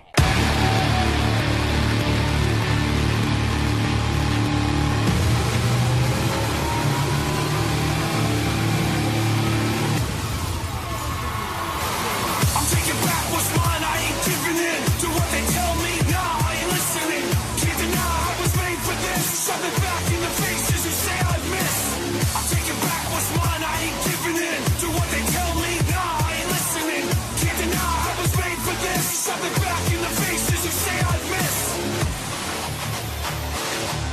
Can't help but feeling like Well, it is NXT 445, and it's April 18th, 2018. And in memory of Bruno Sammartino graphic silently opens this show. Well, Mr. and Mrs. Wrestling are out to open the show, and Full Sail's very excited to see them. After the welcome back chants died down, Johnny Gargano tells the fans that going into NXT TakeOver New Orleans, he dreamt of this moment. It's good to be home, and it's good to be no longer defined by two words: Tommaso and Ciampa. After 37 of the most intense minutes he's ever spent in a wrestling ring, was it 37 minutes long? Fucking hell, I didn't feel it. He's back where he belongs. Johnny Wrestling is back in NXT. The past few months have been the hardest of his career, but the fans chanting his name and shoving his sign in Ciampa's face got him through, and he thanks us for having his back. And to my wife, Candice LeRae, Gargano takes her hand and says it's been tough on both of them, but without her, he couldn't have gotten through it. And he loves her so much. But with the mushy crap out of the way, the wrestlings have one more piece of business to take care of. Candice takes them. She'll be facing Zelina Vega tonight. Johnny says if CN tries to get involved, he'll put him down like his name was Tommaso Ciampa. Gargano then says he wants to be the number one contender to Aleister Black's NXT title because he is Johnny Wrestling and we are NXT. I tell you something, at this moment in time, with a reception and everything like this, I don't think there's a more over babyface in WWE than Johnny Gargano. Everybody is behind him here.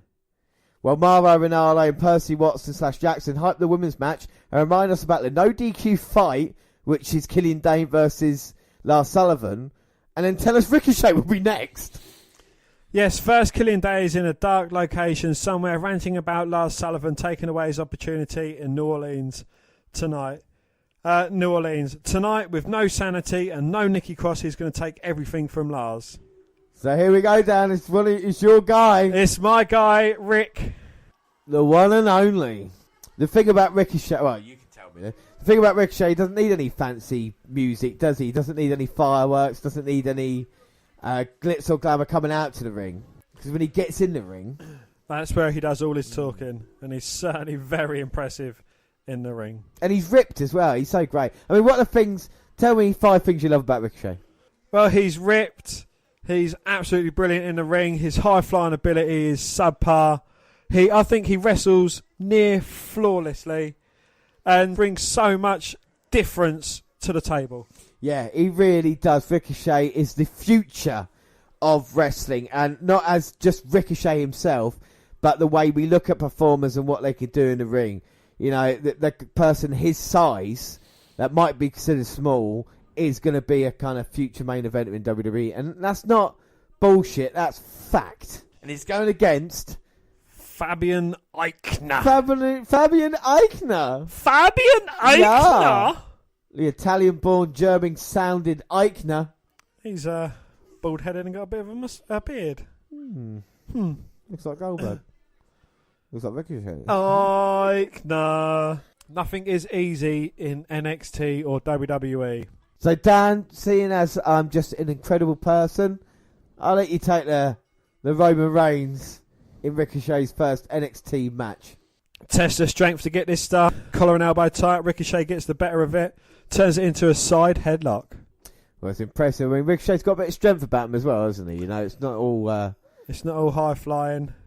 As he rolls over the back of Eichner, rolls through, catches him in a head scissors and nips up, and a beautiful leaping ability on the drop kick from Ricochet. Just so quick as well. Quick as a hiccup. Quick and crisp. Yeah, the fans chanting Ricochet. And Fabian Eichner is trying to promote himself as the next level. Well, maybe he is. I mean, he looked impressive there with a chop. Not got bad body. Well, if Eichner's the next level, Ricochet is 2 levels above that. Ricochet's completed the game that Eichner is the next level of. Well, what just happened there? Eichner just taken out Ricochet. Yeah, he caught him with a gut buster, but Ricochet's just reeling him in. You say that about every one of your guys, you know that. He's just playing possum. Hello, possums. Right, they're not playing possum there. Well, he's having a bit of a rest, laying down in the corner. He is stomping mudhole, walking dry at the moment. And Ricochet, well, used to be impressive, I guess, but I guess Eichner's got his number. Ricochet coming back with some chops. Irish whip attempt reversed by Eichner. Oh, and a tilt-a-whirl backbreaker. That's going to chop the big Rick down. Right, they're nearly getting it, but Ricochet kicking out. Managing to fight out, but a knee to the midsection, and that is certainly slowing Ricochet down. Eichner has been impressive, wearing Ricochet down with submission, and now it looks like he's going to finish him off. With the next level, but Ricochet jumping over the top, landing against the ropes, catching Eichner with a back elbow. Eichner comes running in, Ricochet lifts his foot, but it gets caught by Eichner, who delivers a thunderous uppercut. He's been one step ahead of Ricochet in this match so far. Again to the opposite corner, but Ricochet catches him in the corner, pushes him off of his feet, rolls through, and just another beautiful leaping seated drop kick, taking Eichner down. Can this be Ricochet's chance to get back into this match? No, he's got to get his breath back. But you've got to imagine what it's like for Ricochet. He's living his dream right now. He always want to come to WWE. He's in NXT. There's a lot of pressure. As he's blocking Eichner's strikes and delivers a few right hands of his own. Blocks a close iron attempt and hits a running forearm. Takes Eichner down. Catches him with a second.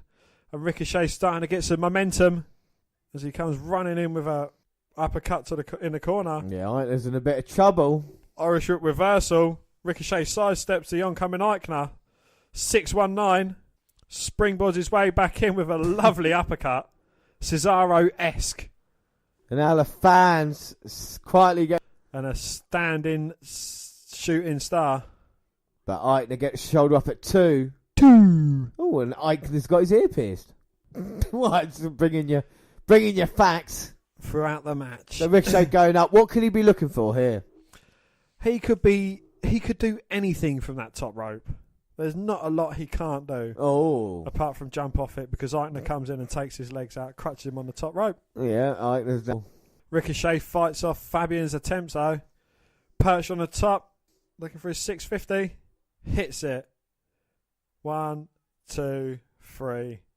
Tell me that man isn't a god in the wrestling ring. Honest to goodness, no one hits that move. I've only seen 2 men ever hit the 630, and that's Will Ospreay and Ricochet. And it is quite an incredible feat to get that rotation round and the speed.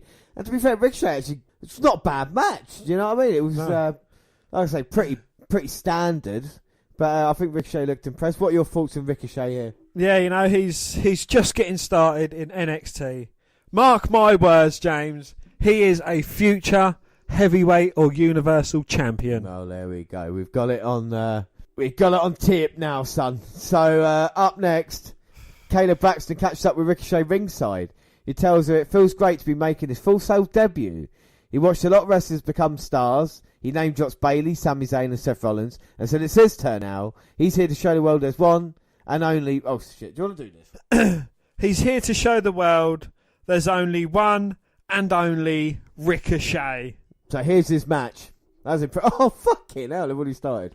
We get a recap of Raw Raiders' debut last week and learn they'll be on next. We get an EC3 hype video. He brags about being 97% charisma and only 3% body fat. EC3 tells Maro his name is the best. So it's not Ethan Carter III. No, just leave him alone, right?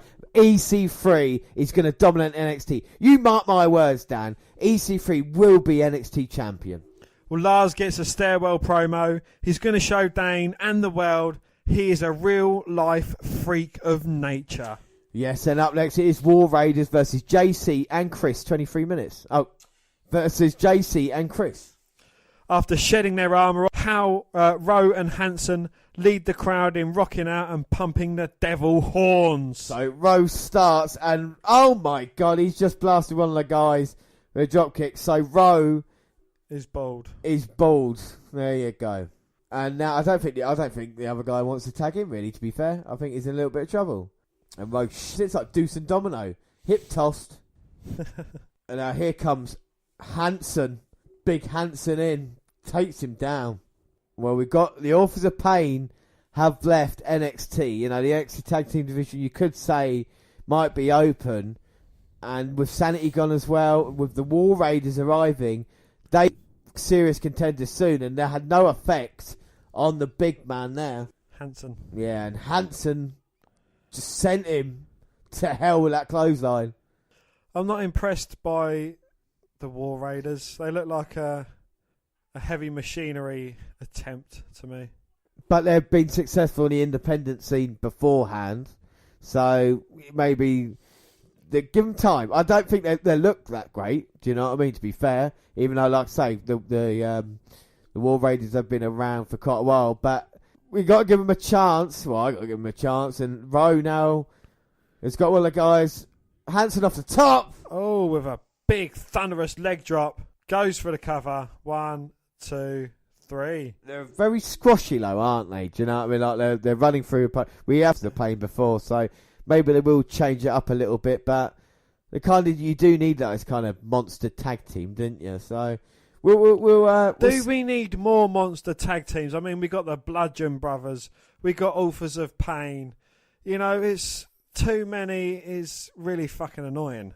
Well, this is I think in NXT you haven't got really any at the moment, so they kind of help heavy here. Machinery. Yeah, heavy machinery, but they're not really doing it. The heavy machinery are together to be eventually split, and like Big Cass now. Like eventually, they want Dozovich and Knight to go separate ways. They do. Look at Strowman. Strowman is just like one of these guys, but they gave him a chance and he got over. So anything is possible. These are actually a proper tag. Well, team. anyway, all right, let's move on. Let's carry on. All right, so to even cheer you up even more, that was called the Fallout, and we see women's champion Shayna Baszler, the most dangerous woman in WWE. She is at the Performance Center. She's late to a meeting, which she promptly takes over from Serena Deeb. First, she rips Ember Moon's name off her locker, then tells the roster there's no one there to stop her now. So everyone needs to get in line or just run over. Or get run over. Dakota Kai gets up and walks out, but doesn't confront Baszler.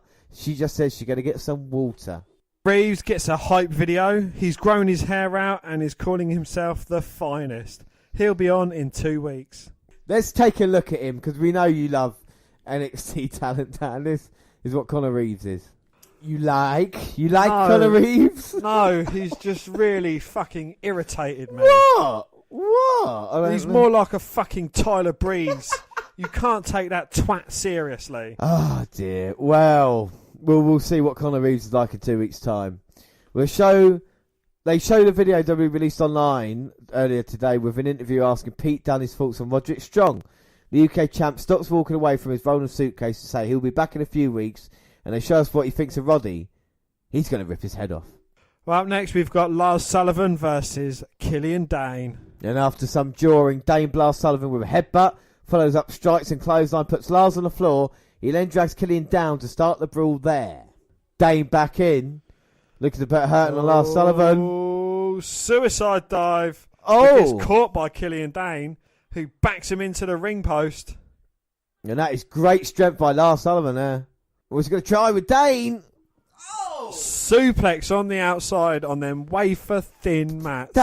Dan, please explain to me. We're man that weight. I mean, and those mats have been how thin? I mean, what? James, them mats are mere millimetres thin, and it is just pure concrete underneath. And I don't need to tell you how hard concrete is. You don't have to tell me how hard concrete is. Well, this is a war of the monsters, Lars Sullivan and Killian Dane.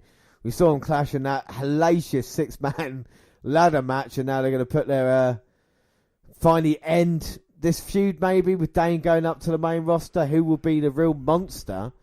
Looks like Sullivan is at the moment. It's got Dane down. Well, Sullivan's going to be the real monster if Dane's going. Yeah, I don't want to just spoil it for everybody, but still. And now look at Sullivan beating down on Dane. Oh my God, so Sullivan just so impressive. I mean, Aleister Black, your man, must be worried. Are you worried about Lars Sullivan? No.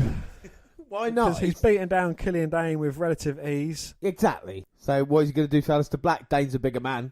Oh, a German suplex from Lars Sullivan on Killian Dane, who wisely rolls to the outside to safety. Yeah, deadlift by Lars. So why are you avoiding it? Why Aleister Black's like you and Aleister Black running scared of Lars Sullivan, aren't you? No, we're not. We're just looking at our next challenge, which is Johnny Wrestling, which you'll find out later on. And then we take Lars Sullivan as he comes. Oh my God! Well, if he comes as hard as he's coming right now, Dan, then Aleister Black's going to... Because Sullivan's off the top there. Clothesline. Taking out Dane. But he also hurt himself. He did. And Aleister Black is a lot more athletic than Killian Dane. Yeah, well, to be fair, Black has beaten Dane before, I'll give you that. But Sullivan's a different kind of monster. He's a freak accident. Yes, but Scott Steiner was a genetic freak. And now Lars off the second rope brings Dane back in. Flying headbutt, a la Chris Benoit. Goes for the cover. 2. Oh. But Dane managing to kick out. Who I also believe has got a bloodied nose.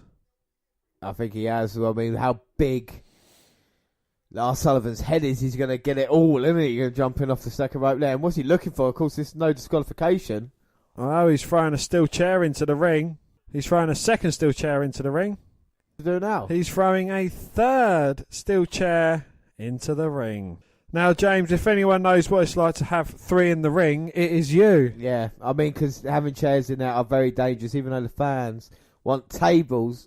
We are going to get chairs here. We saw the vicious bump Adam Cole took on those chairs. I mean, I still remember it now, how impressive it was. Yeah, that was well funny. And Sullivan got the chair using it Dane's midsection. Oh, my God. And he rams it across his throat, choking out Killian. Oh, we haven't seen the chair used like that before. I normally see him to be used to be sat on. Yeah, and here comes Sullivan. Oh, but followed closely by Dane, who takes him out of a lovely seated drop kick there. Blood pissing out of his nose. And Sullivan in a bit of trouble. Dane trying to get to his feet. Well, we know how tough Dane is. Oh, Dane's got him on his shoulders. Wastelands. Oh. Followed by a running senton. He then goes up to the top for a swagger bomb. Dane bomb. 1, 2. Oh, but Sullivan managing to get his shoulder up at 2. 2. And now you can see the blood-stained beard of the big Irishman. Think what's he going to do to put away Lars Sullivan? What's he looking for now? He's going to go out under the ring to find a chair. yeah. I need another chair. Listening to the NXT universe saying that they want tables, I think he's only happy to oblige as he pulls out his cock. He's got wood in his hands, but you already there. A step too far. My God. Look, I tell you, we're changing things up on the podcast. We're leaving a lot of stuff in that might have hit the edit room floor. We're going to take a lot of stuff out that probably would have kept in. So, Killian Dane has set up the table in the corner. He's got a chair. Oh, a thunderous shot to the back of Lars Sullivan. Well, this might be Lars Sullivan's first proper defeat in NXT, and he's in serious trouble now. Trouble. And Dane setting up Lars. Oh, looking to throw him into the table, but Lars at the last minute with an elbow to the bread basket and then throws Killian Dane to the mat. I look forward to Lars Sullivan or Killian Dane going to the main roster and then losing their first or second name. So it'll be Sullivan. Or Lars and Killian. Yeah, Killian, yeah. But I tell you what, Lars has left a chair on Killian and Big Sullivan's gone up. Dane's in trouble. Oh, looking for that diving headbutt. Killian moves out the way and Lars hits nothing but chair. And the referee checking. Sullivan might be out, might be busted there. And Killian Dane with a head of steam. Lars Sullivan standing up. Oh, looking for a flying crossbody. He gets caught by Lars Sullivan, then planted onto the mat. One. Oh. But Killian Dane manages to get his shoulder up at one. I'm fucking loving this. This is how big men match should be. Sullivan goes to pick up Dane. Oh, Dane with a backslide. Rocks Sullivan with a bicycle kick. No, here comes Dane. Oh, flying crossbody sends him through the... Woo. Aye, big man. And Sullivan may be out. Sullivan may be dead. NXT chance on a crumpled table. We see a replay of Dane. Oh my Jesus God. Christ, that is how you put someone through a table. And the referee lifted away the shattered remains of the table. And now Dane's got the steel chair. He's still not finished. Puts the chair across the chest of Sullivan. Gives it a couple of kicks for good measure. And now placing the chair. Coast to coast. No, he's not. He's looking at it. And Sullivan's got the chair against him in the corner. Dane is going up to the other side. Bit too much time though listening to the NXT crowd. Or even to attempt it is an impressive feat. But Sullivan's up. Oh, he had the chair in hand, but he gets a right hook from Dane to the chair, rocking Sullivan. And that's a good selling by Sullivan as well. Dane's off the top. Oh, but gets caught with a chair to the midsection.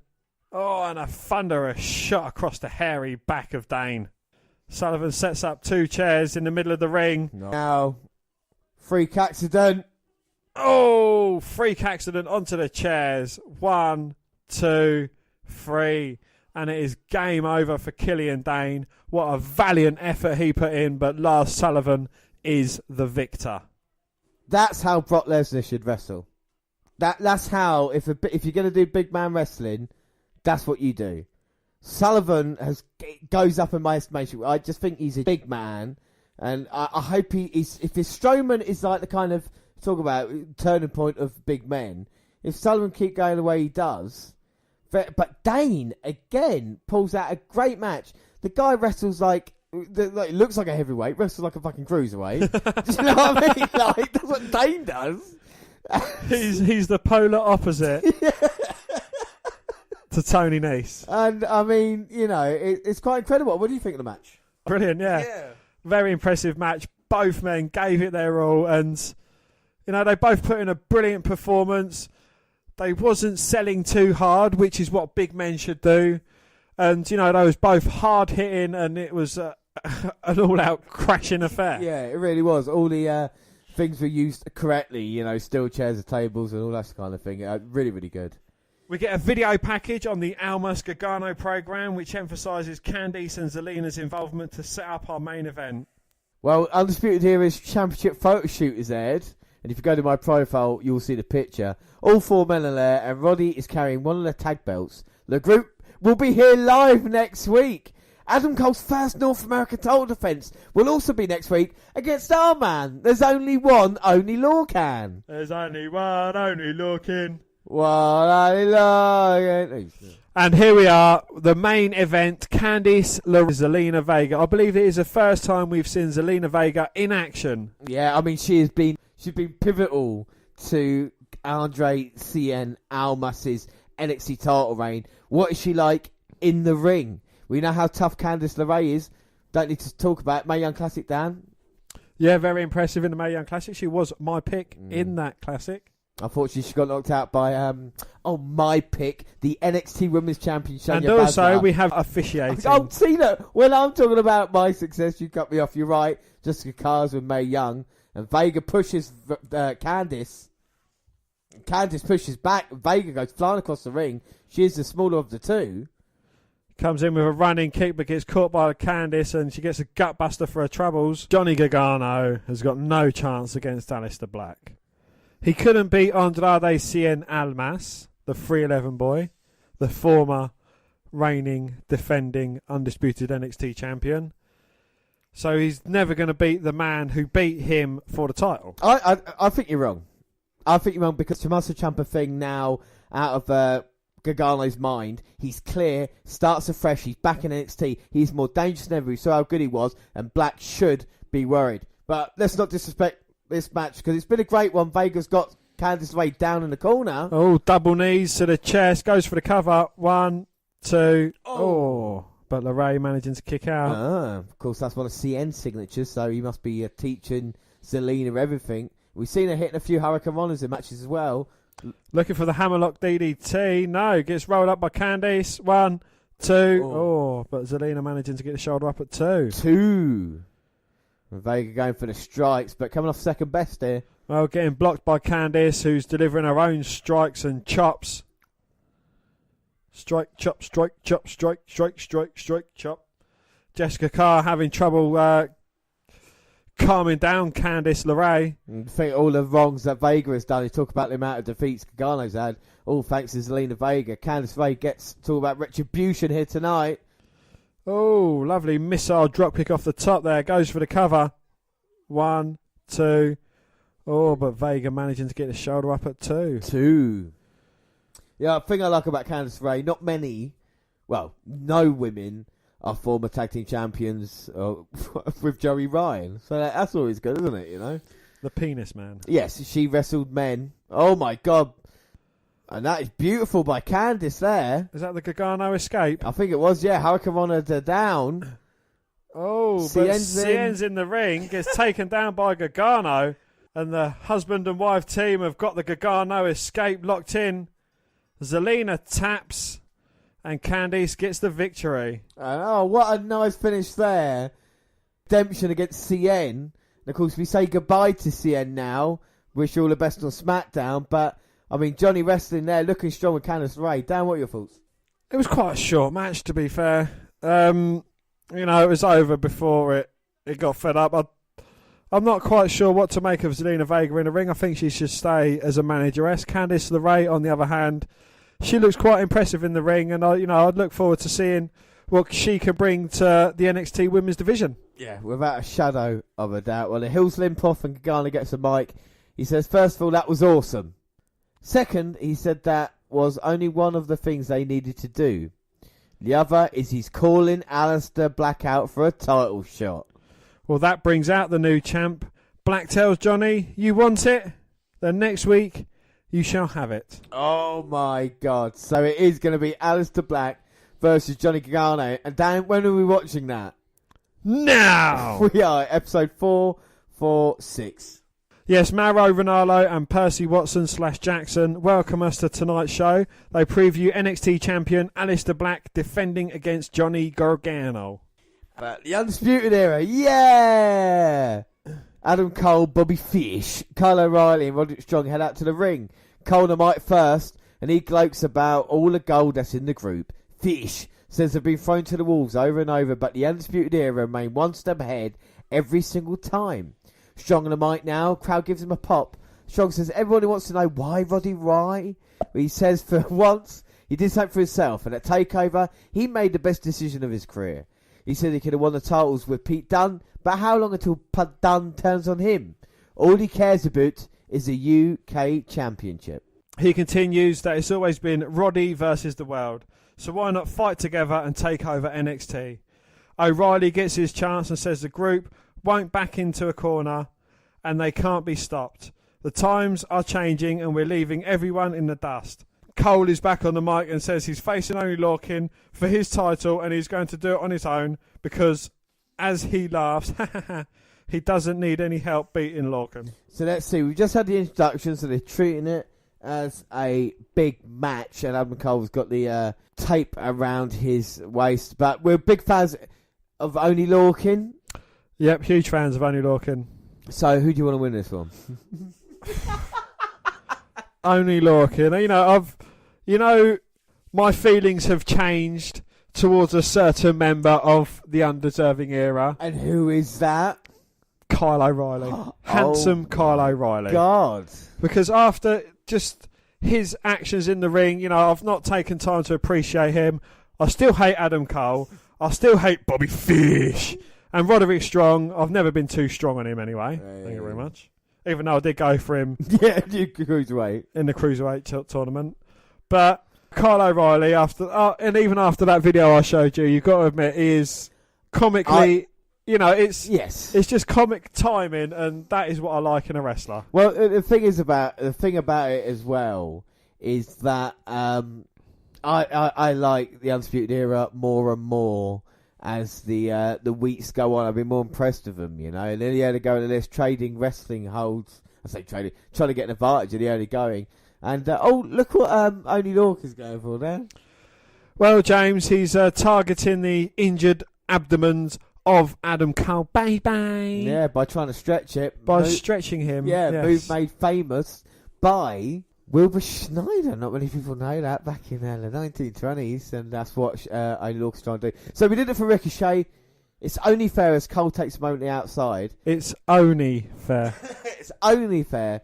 5 things you like about Ricochet. I want 5 things you hate about Adam Cole. I hate his face. I hate his name. I hate baby. I hate his moveset. I hate the way he talks. I hate the way he walks. I hate the way he acts. I hate the way he breathes. No. I hate the way he ridiculously won the fucking North American title. I just hate the fact that he's in NXT. Right. I hate the fact that he's on this planet. Right. I hate him. No, come, no. Think of Ricochet and Alexa Bliss. Shagging. Easy, whatever gets your attention. Randy Orton, Titan Rip. There we go. Right, anyway, unfortunately, Only Lorcan's not been that successful at the moment. He tried, but Adam Cole's cut him off, and now he's beating him down. I know you're not happy about this, but it is a part of NXT that we have to get through right now, okay? So, as you take a break, we see Adam Cole get the breather, and I think he is the greatest North American champion of all time. I'm just going to say it now. All right, I don't want to be too controversial about it, but I do. He's also the longest reigning North American champion as well in history. Not many people know that. And has the most reigns as he wears down Only Lorcan here in the centre of the ring. And maybe this is going to be the workhorse title where, like you say, it gets defended more often. You wanted a secondary title, you've got one. Only problem is held by that expletive deleted. Yeah, so alright. So, parental advisory, explicit content coming up. Adam Cole is a cunt. But a nice net breaker there on Only Lorcan. Cole's in a little bit of trouble. No, he's a twat. I don't like him. I can't. I did try, but I say one thing nice about Adam Cole. Big chops by Only Irish whipping Cole. He shares the name with a footballer I quite enjoyed watching in the late 90s, early 2000s. Andy Cole. Huge net breakers by Only Lorcan. So as promised, James, one nice thing. No, I'm not having that. Uppercuts by Only Lorcan on Adam Cole now. Huge net breaker. He has nice teeth. But Adam Cole kicks out. Ah. Only Lorcan going to go try and maybe German or suplex Adam Cole. He has a slim figure. Adam Cole fights back, but only Lorcan with the uppercuts. Oh, the catch is only Lorcan with a knee. And now he's going to go for the suplex to end it. Oh no, gets caught by only Lorcan, hung up on the top rope, midsection first against the top rope by only Lorcan. Midsection first across the top rope by only Lorcan though, who looks to be climbing up to the top rope to take him out. Oh. Well, referee needs to stop this. This is unfair advantage. Man, the doctor's out here as well. That's what I'm saying. He's had trouble breathing. And only Lorcan was going to take advantage. Oh, but gets pulled out of the ring. Oh, by my. Bobby Fish. Or is that Roddy Strong? That's Roderick Strong. Strong. Showing his true colours. Got a tugboat round his waist. And now he's saying, go on, Cole. So Adam Cole wanted to win it by himself. Oh, you can do that. So Adam Cole wanted to win it by himself. Had to have assistance from the undeserving era. Catches him with the knee to the back of the head. Picks up a disgusting victory, which puts shame to the North American title. And I hope all the North Americans are proud of what their state and part of the country is being representative by that tool. I think Roderick Strong tried to get only Lorcan in the ring, slipped, and accidentally dropped him on the apron. I think that's what happened. I think you need to know your role and shut your damn mouth. Before I turn this son of a bitch sideways and shove it straight up your candy ass. And look who's out to help. It's Danny Burke. Yes, Danny. Beat the fuck out of them all. Headbutts to O'Reilly and Strong. And a Twat. Super kick by Adam Cole. No, there's nothing super about that kick. It was a kick. And now Strong. O'Reilly. Oh my God. Riley forearms Birch. He's only got one or two. And Strong takes out Lorcan. And the Undisputed Era are dominant. Look how much gold they got. They're cheats. Oh, and another fucking thing I hate about him is a stupid fucking hand sign. It's nothing wrong. Well, Roderick Strong... He's holding Kyle O'Reilly back. Look at the handsome bastard. Talking of handsome bastards, Shayna Baszler. Yeah, we see the NXT Women's Champion, the most dangerous woman in the WWE, Shayna Baszler, winning the title. She says, how long are we going to hold this title? Let me ask you. Who's going to take this title? And I agree with her. No one is going to be able to beat her for that. We get a recap of last week with Candice LeRae defeating Zelina Vega. Almas and Vega are now on SmackDown. Next week, Candice LeRae versus Bianca Belair, the one with the long hair. And then we get a vignette of Belair being the EST of NXT. We see a bunch of clips of her training, previous matches, and how she whacks opponents with her hair. Well, up next, it's Heavy Machinery versus Tino Sabatelli and Riddick Moss. Knight starts things out, but Dozovic gets in there to help drop their opponent. Heavy Machinery slam their opponents into each other. Otis and Knight then stand on their opponents. Stakes and weights chants from the crowd. Otis tries for a back body drop. Knight hammers his back, but it does nothing. Sabatelli with a quick attack, and Moss lands a belly-to-back suplex. Well, Moss and Sabatelli start working together to take Dozovic. Cover 2.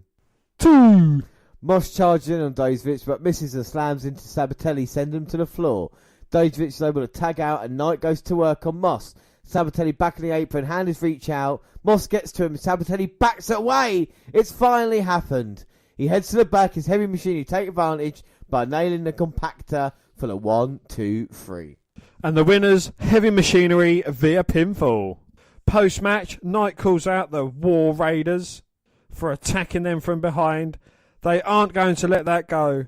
Dozovic talks about stakes and weights, and they say they are coming for war. So, big dominant tag teams, yeah, Heavy Machinery and War Raiders are going to go at it. Well, we get a vignette for a bunch of women wrestlers. Nikki Cross looks to come for the title. Nymph talks some trash about Shayna Baszler and wishes she could ride the coattails of her best friend. Fuck off.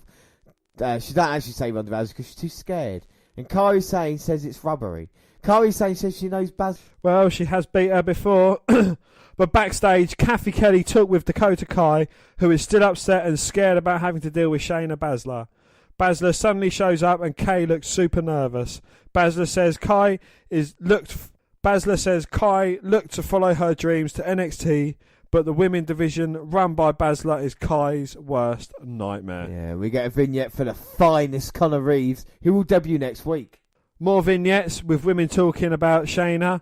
Lacey Evans says it's time for a classy champion. Vanessa Bourne says she'll be the one to beat the champion, and LeRae says she has what Baszler doesn't have: heart and good looks. Well, next week we get TM61 versus Street Profits. Before the match can even get started between Aleister Black and Johnny Gargano. So here comes Johnny Gargano, and I know you like Aleister Black, Dan, but I feel you've had a stroke. I thought you were doing a Johnny Gargano I'm having a stroke. impersonation.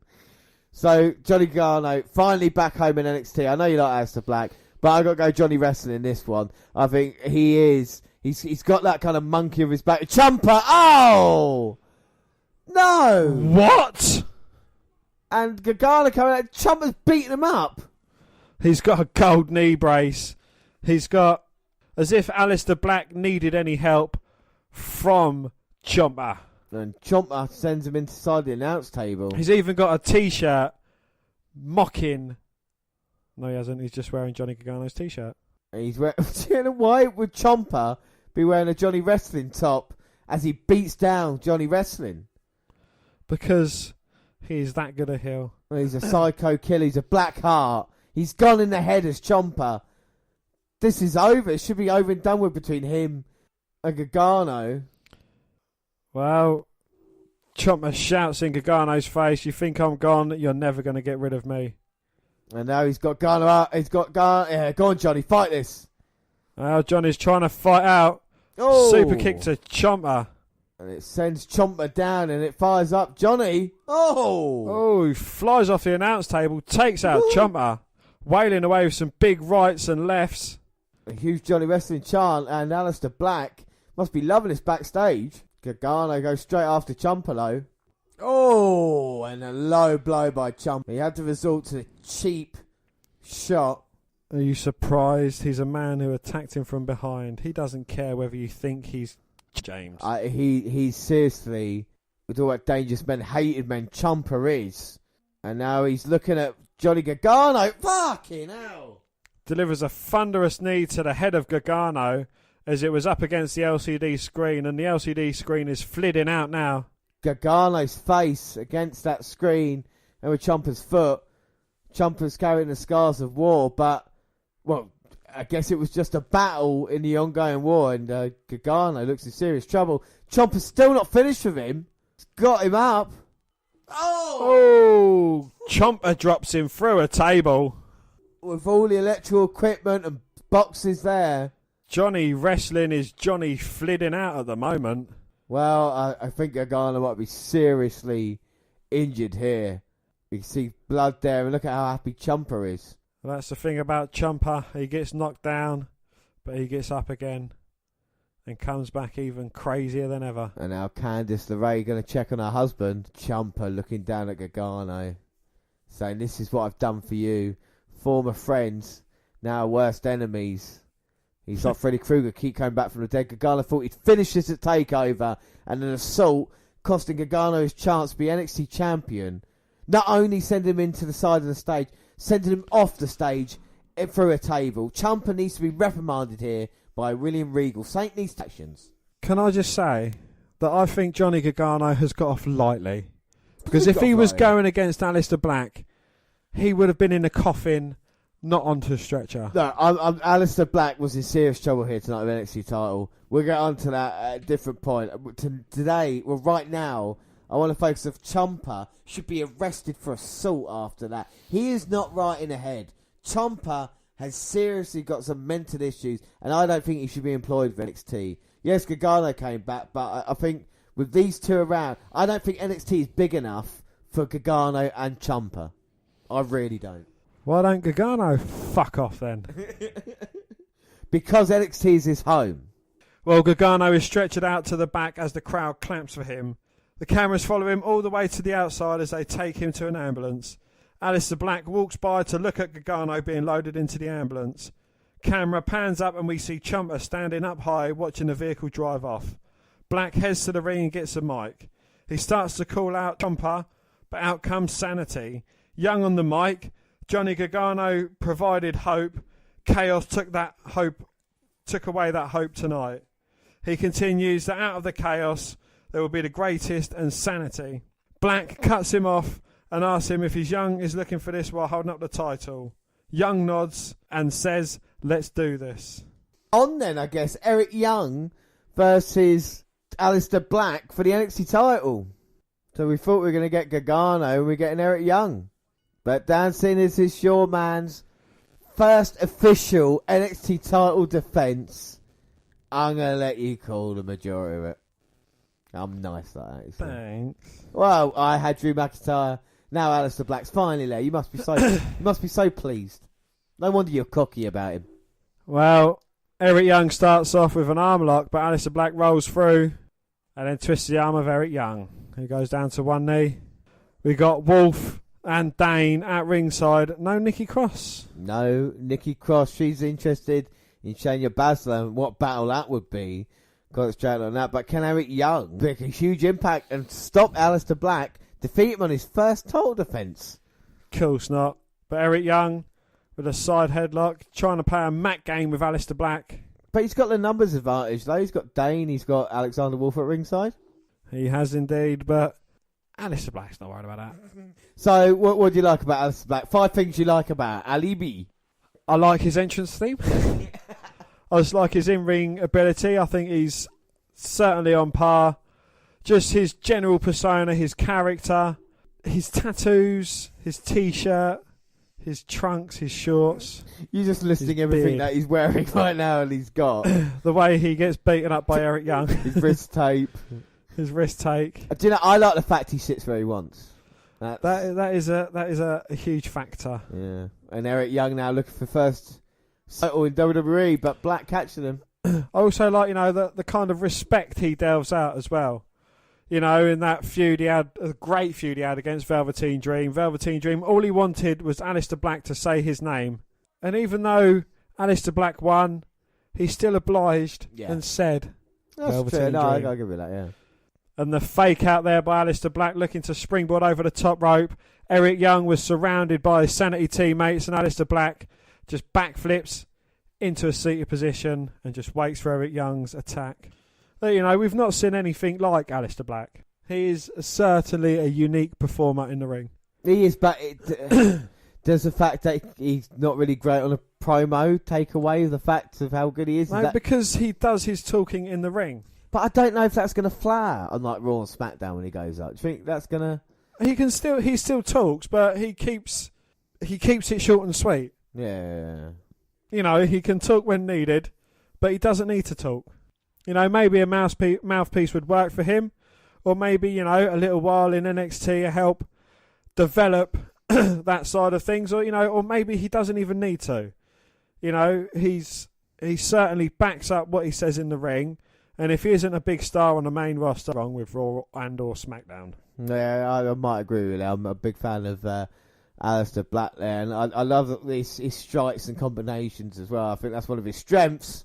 Oh, and as Dane was distracting the referee, Wolf comes in, hits Aleister Black, who then allows Eric Young to take over. And he's got like a dragon sleeper whilst perched up on the second rope there. Well, it's an illegal hold because he's touching the ropes. But Eric Young breaks it after 5. Beautiful elbow there by Eric Young, dropping Black, but Black's showing his strength, and like you always say, he's a bit like the Iron Fist. He gets stronger as the fight goes on, and Eric Young's finding that now. Maybe getting a little bit frustrated. Neck breaker there by Young, goes for the cover. Ooh. Black managing to kick out. And Eric Young trying to wear Aleister Black down. He's got a chin lock locked in. And the fans trying to get behind Aleister Black. Trying to get him back into this match. But Eric Young just cuts him off as soon as he starts getting any momentum. He's a great veteran. Oh, but Eric Young comes charging towards Black as Black lifts a foot. And then with a backslide, 2. Oh, but Young managed to get the shoulder up at 2. 2. And then clocks Aleister Black with a big right hand. Black bounces off the second rope into a bicycle kick a la Dean Ambrose. I know, 2 of your favourites, weirdly enough. And Eric Young is flitting out in the middle of the ring. What are your requirements to be a wrestler favourite of yours? They have to use the second rope in an offensive type move. Rey Mysterio uses a second rope all the time, doesn't he? Yeah, Randy Orton. Yeah. Wow. So both men down, NXT title on the line, and I mean for an episode of NXT we've had the North American Championship and the NXT title on the line. It's been a big show. Aleister Black with his disgusting face. Not Aleister Black. Don't cut that. Leave that up. Turn that up. He's not forever. It's because I'm watching him. Black now. Black flying in with a big knee strike, nipping up to his flanks, getting psyched up and back into this match. Eric Young prone in the corner. Black comes flying in with a big elbow, Irish whip, but short arms him back to the corner. Springboards off the second rope into a lovely moonsault. Goes for the cover. Oh, Eric Young kicks out. Oh, and Alexander Wolf and Day nearly in the ring then. Eric Young looking to put Aleister Black away. Oh, but Black jumps over the top of him and again spins over Eric Young's back. Oh, looks to have a submission locked in. And is Eric Young slowly going to fade away? And he gets onto the main roster. But Young plants Adam... for fuck's sake. The Young plants Aleister Black up onto his shoulder. Adam Cole and Aleister Black. Aleister Black and Adam Cole. Gets him in a Michinoku driver, plants him, but only gets a 2 count. 2. Now Eric Young going up top looking for his signature elbow drop. But Black cuts him off. Eric Young striking back, but Black's still there. Oh, both men having a slugfest perched up on the second rope. Eric Young gets the better of it. Aleister Black down to the mat, but he's not down and out just yet. Young dives off the top. Aleister Black ducks underneath him and sends Young into the corner, but Young flare bumps over the top, lands on the apron, shoulder barges Black in the midsection, catch him in the gut, Black mass kick, cover, win. Wolf in. Black mass kick for Wolf. Dane looks to plant Black, gets caught with a black mass kick, and Aleister Black leaves the entire lot of sanity on their back after kicks Black mass. No, fucked it up. Input. Stroke. Wank. And Aleister Black leaves all of sanity laying out after hitting every single one of them with black mass kicks, and if Nikki Cross was out here, she would have got a black mass kick also. Very impressive there in Aleister Black's first NXT title defense. Eric Young looks good in defeat. Well, he got hit in the face, but still. That black mass kick came out of nowhere, and yes, I am allowing it to happen because yes, he is another one of my favourite wrestlers. So, yes, very impressive. Dan, what are your thoughts on the actual match? Yes, every time Aleister Black gets in the ring, it is pure magic. So, I look forward to his long and lengthy NXT Championship run. Gargano challenged Black for the title, and Black said, "You want it, you got it." What does that mean? I can't read between the lines. Johnny Gargano, Next week, Aleister Black, Tag are they team going to match. have a fight? So one more episode of NXT to go.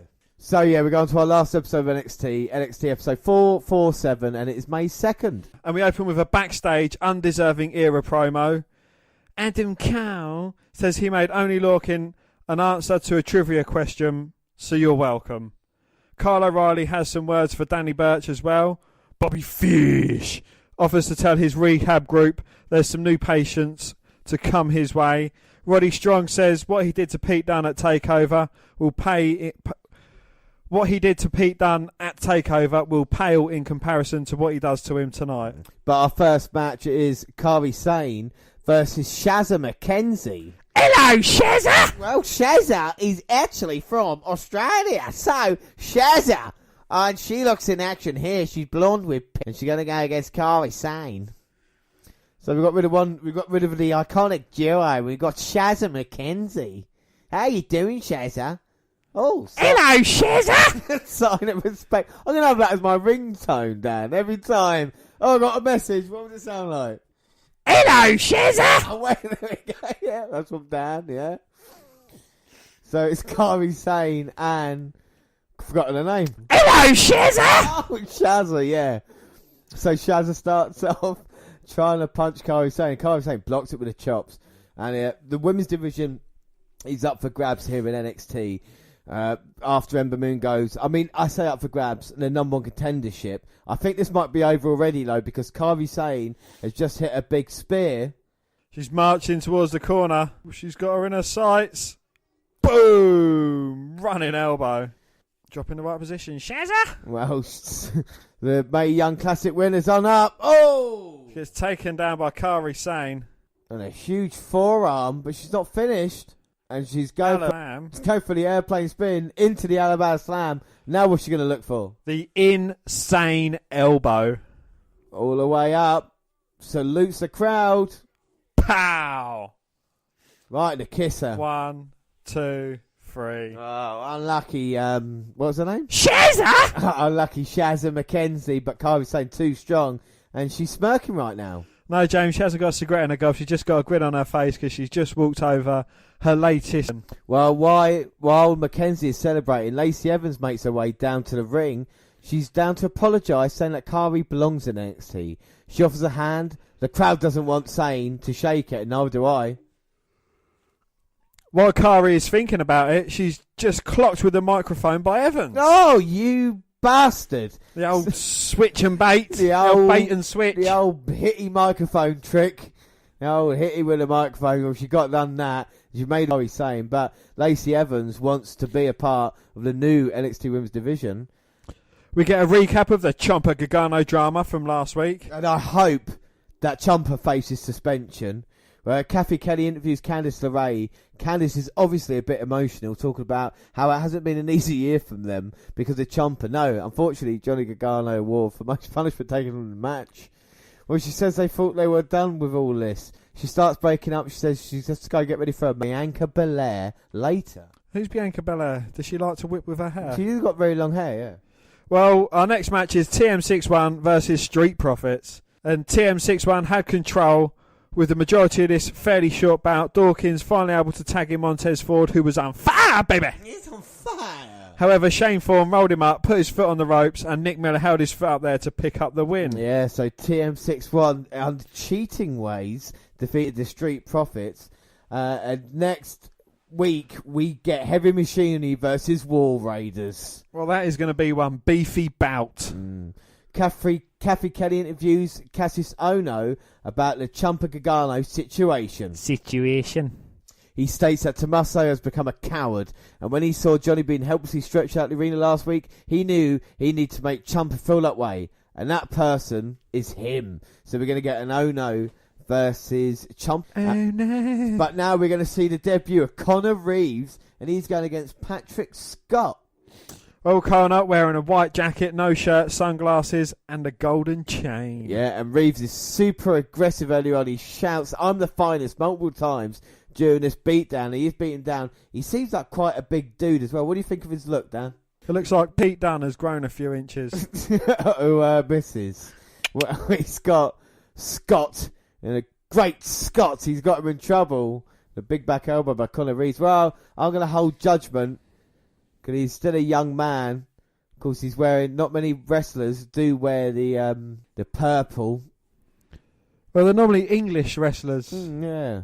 From Weird, isn't it? General Manager William Hregal to Pete Dunne. I assume with the kind of look and the tattoos that he is of Samoan heritage. Would that be fair to assume?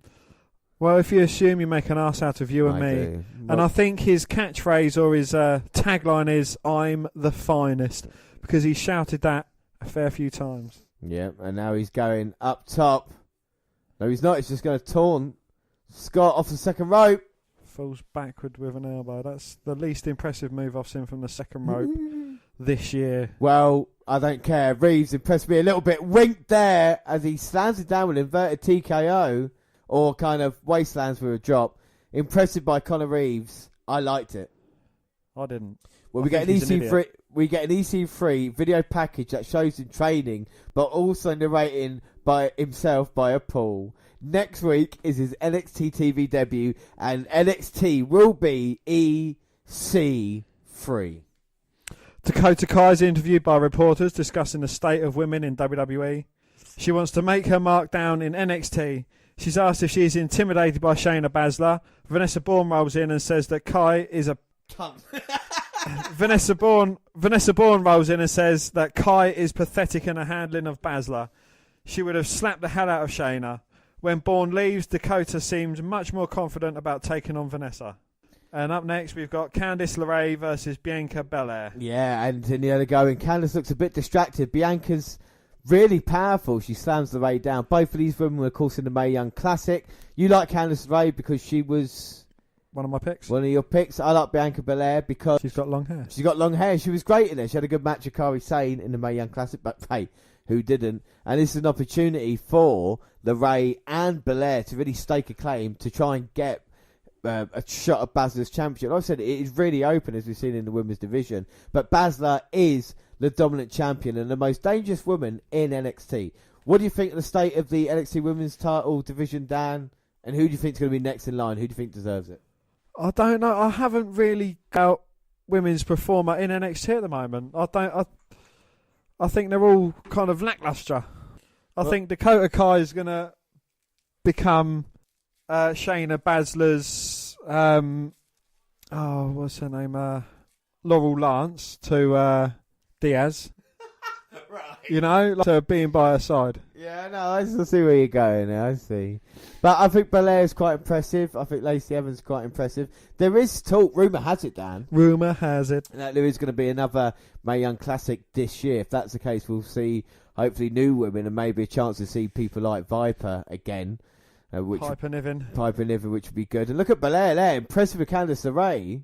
Picking her up, military press. Well, there's a deadlift to the military press. Oh my God, and Candice in trouble. She's thinking about Johnny too much.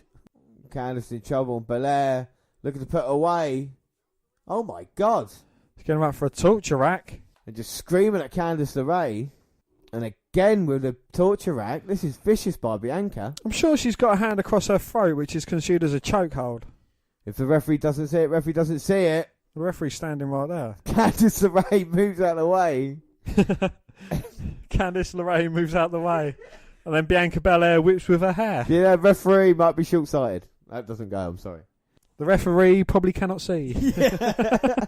Here comes LeRae with a forearm to Belair.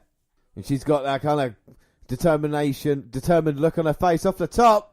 Oh, with a missile dropkick, sending Belair halfway across the ring. Looking for a tornado DDT, but gets thrown across the ring by Bianca. Ricky! And now Belair has got LeRae up. Oh, alley-oop. 1, 2, 3. And Bianca Belair picking up a convincing victory over Candice LeRae. And very impressed with Bianca Belair there. Every week, every time I see her, she gets better and better, which is only a good sign for someone. But Candice LeRae, I don't think her mind was in the game tonight. Dan, what do you think of the match?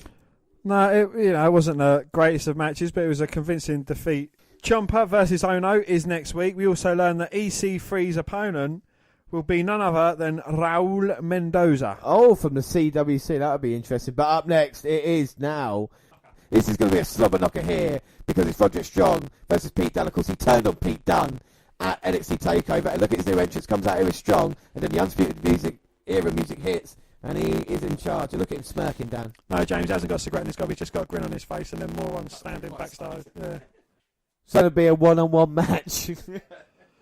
Of course not. It's going to be as terrible as them bloody god-awful NWO matches we've been watching on Monday Nitro. Yeah, it is, yeah. And every month, and of course we'll be bringing you the main one later on in the month. But right now we're going to focus on NXT, our last match in NXT. It's Pete Dunne. I can say our man, but he's from the UK and he looks ready for action. Oh, as he comes straight out from the bell, clubbing away at Roderick Strong. Go on, Dan. And Roderick Strong's shocked, like the system. But he manages to take down Pete Dunne. Don't know if this is a good idea, though, because we know how great a mat wrestler Pete is. Well, you don't want to try and out-wrestle Pete Dunne because you're going to be on the losing end every single time as he kicks the arm out from underneath Roddy. And the thing is as well, you don't want to piss Pete Dunne off because he is vicious anyway, you know. So if you're angry, it's just going to make it worse for you.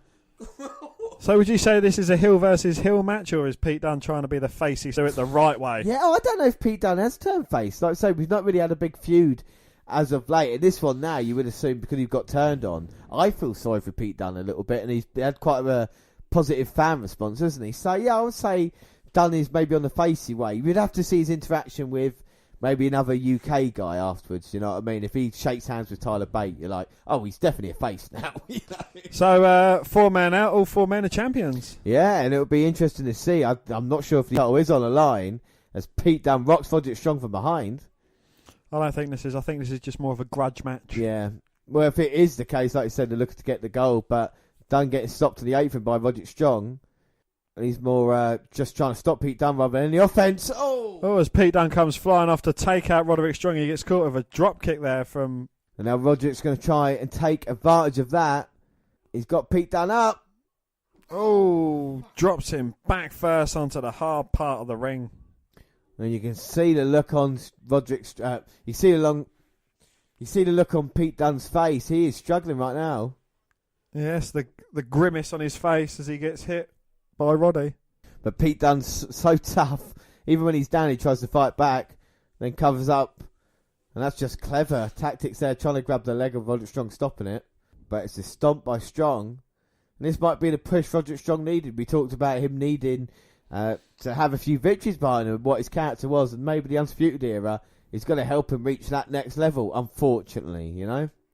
Yes, unfortunately. If Adam Cole wasn't there and it was Strong as leader with Riley and Fish, would you think that would be a better fit? Probably, yeah. I don't know if it's just the Adam Cole style of things, but as I say, Kyle O'Reilly is a very entertaining character. Roderick Strong brings something. Bobby Fish, I mean, his name just says it all. Yeah. And I don't know, Adam Cole just annoys me. Yeah, he's got one of them faces that I could punch until my knuckles break. Yeah, you'd make Adam Cole look like Pete Dunne if you had the chance. I'd make him look worse than that. I'd make him look like Shayna Baszler. Well, let's get back to this, because Roderick Strong is now mocking the Bruiserweight, which is never a good idea. And a stomp to Dunne. I'd like to see Tyler Bate coming out on his penny farthing, singing his little song, taking out Adam Cole, baby. Come on now, 10 minutes more. 2. Oh, Strong with a cover, but only getting a 2 count. 2. Not even. And Roderick Strong now is just been working down Pete Dunne, knee to the back of the head.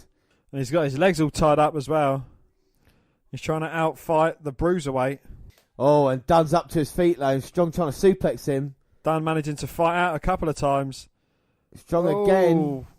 Strong goes for the 3rd, knee to the head, and Pete Dunne turns Strong inside out. And Dunne's trying to psych himself up to get back in this match. Hits him with the window of opportunity. Oh no, wait. It offers him the window of opportunity.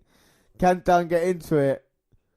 Roderick Strong up, and now this is a whole out slugfest. We talk about slobber knocker. Irish whip to Roderick Strong. Dunne flips him over and then clotheslines him down. And Pete's going up to the 2nd rope. Oh, a vicious stomp to the arm.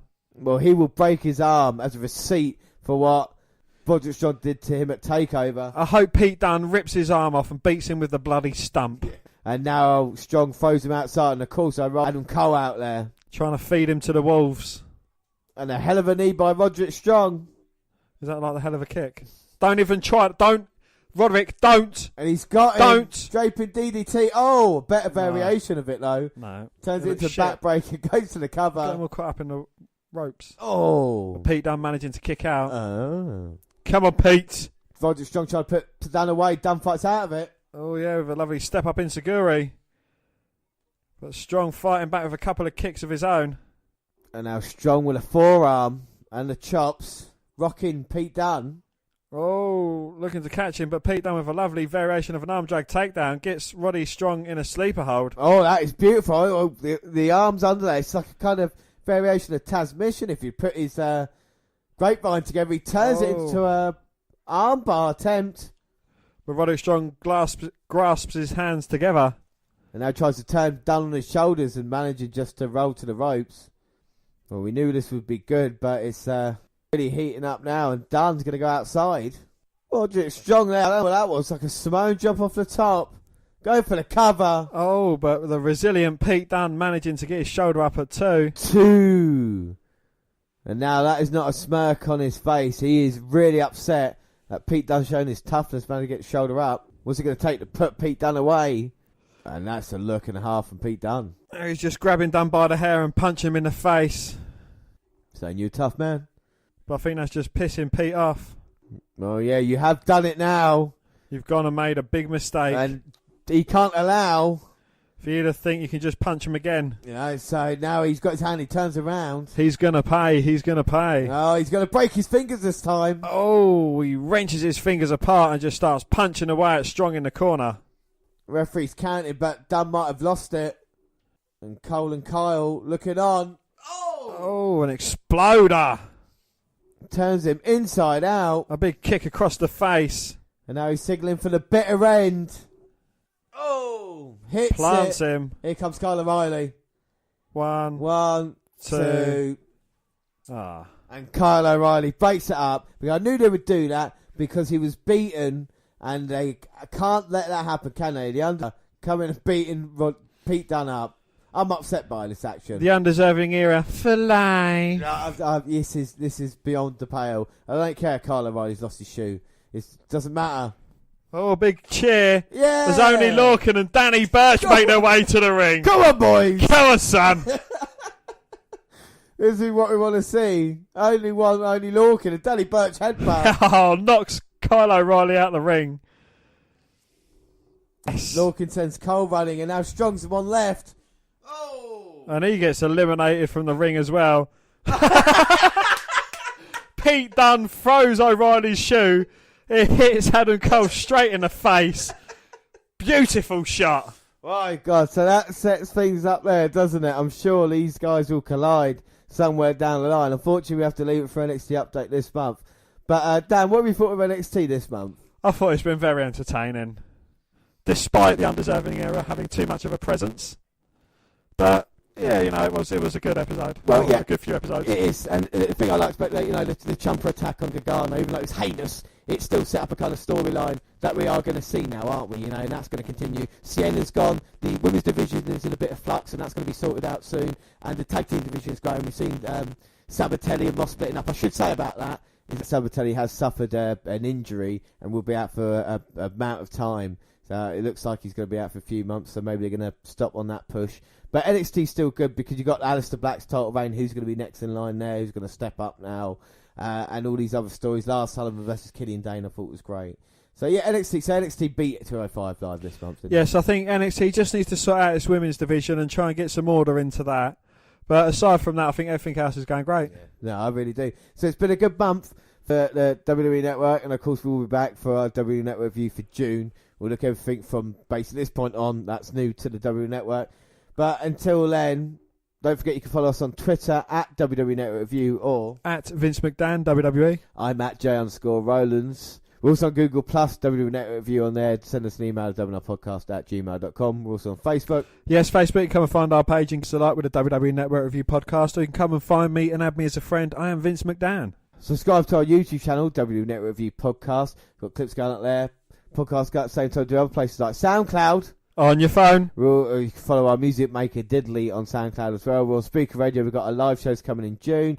We're on Stitcher Radio and iTunes where you can download, subscribe, rate and review there. But our next episode, WNR157 WWE Backlash 2018. But until then, I have been James Rollins, and as always joined by Dan White. Thanks for listening, everybody, and bye. Bye.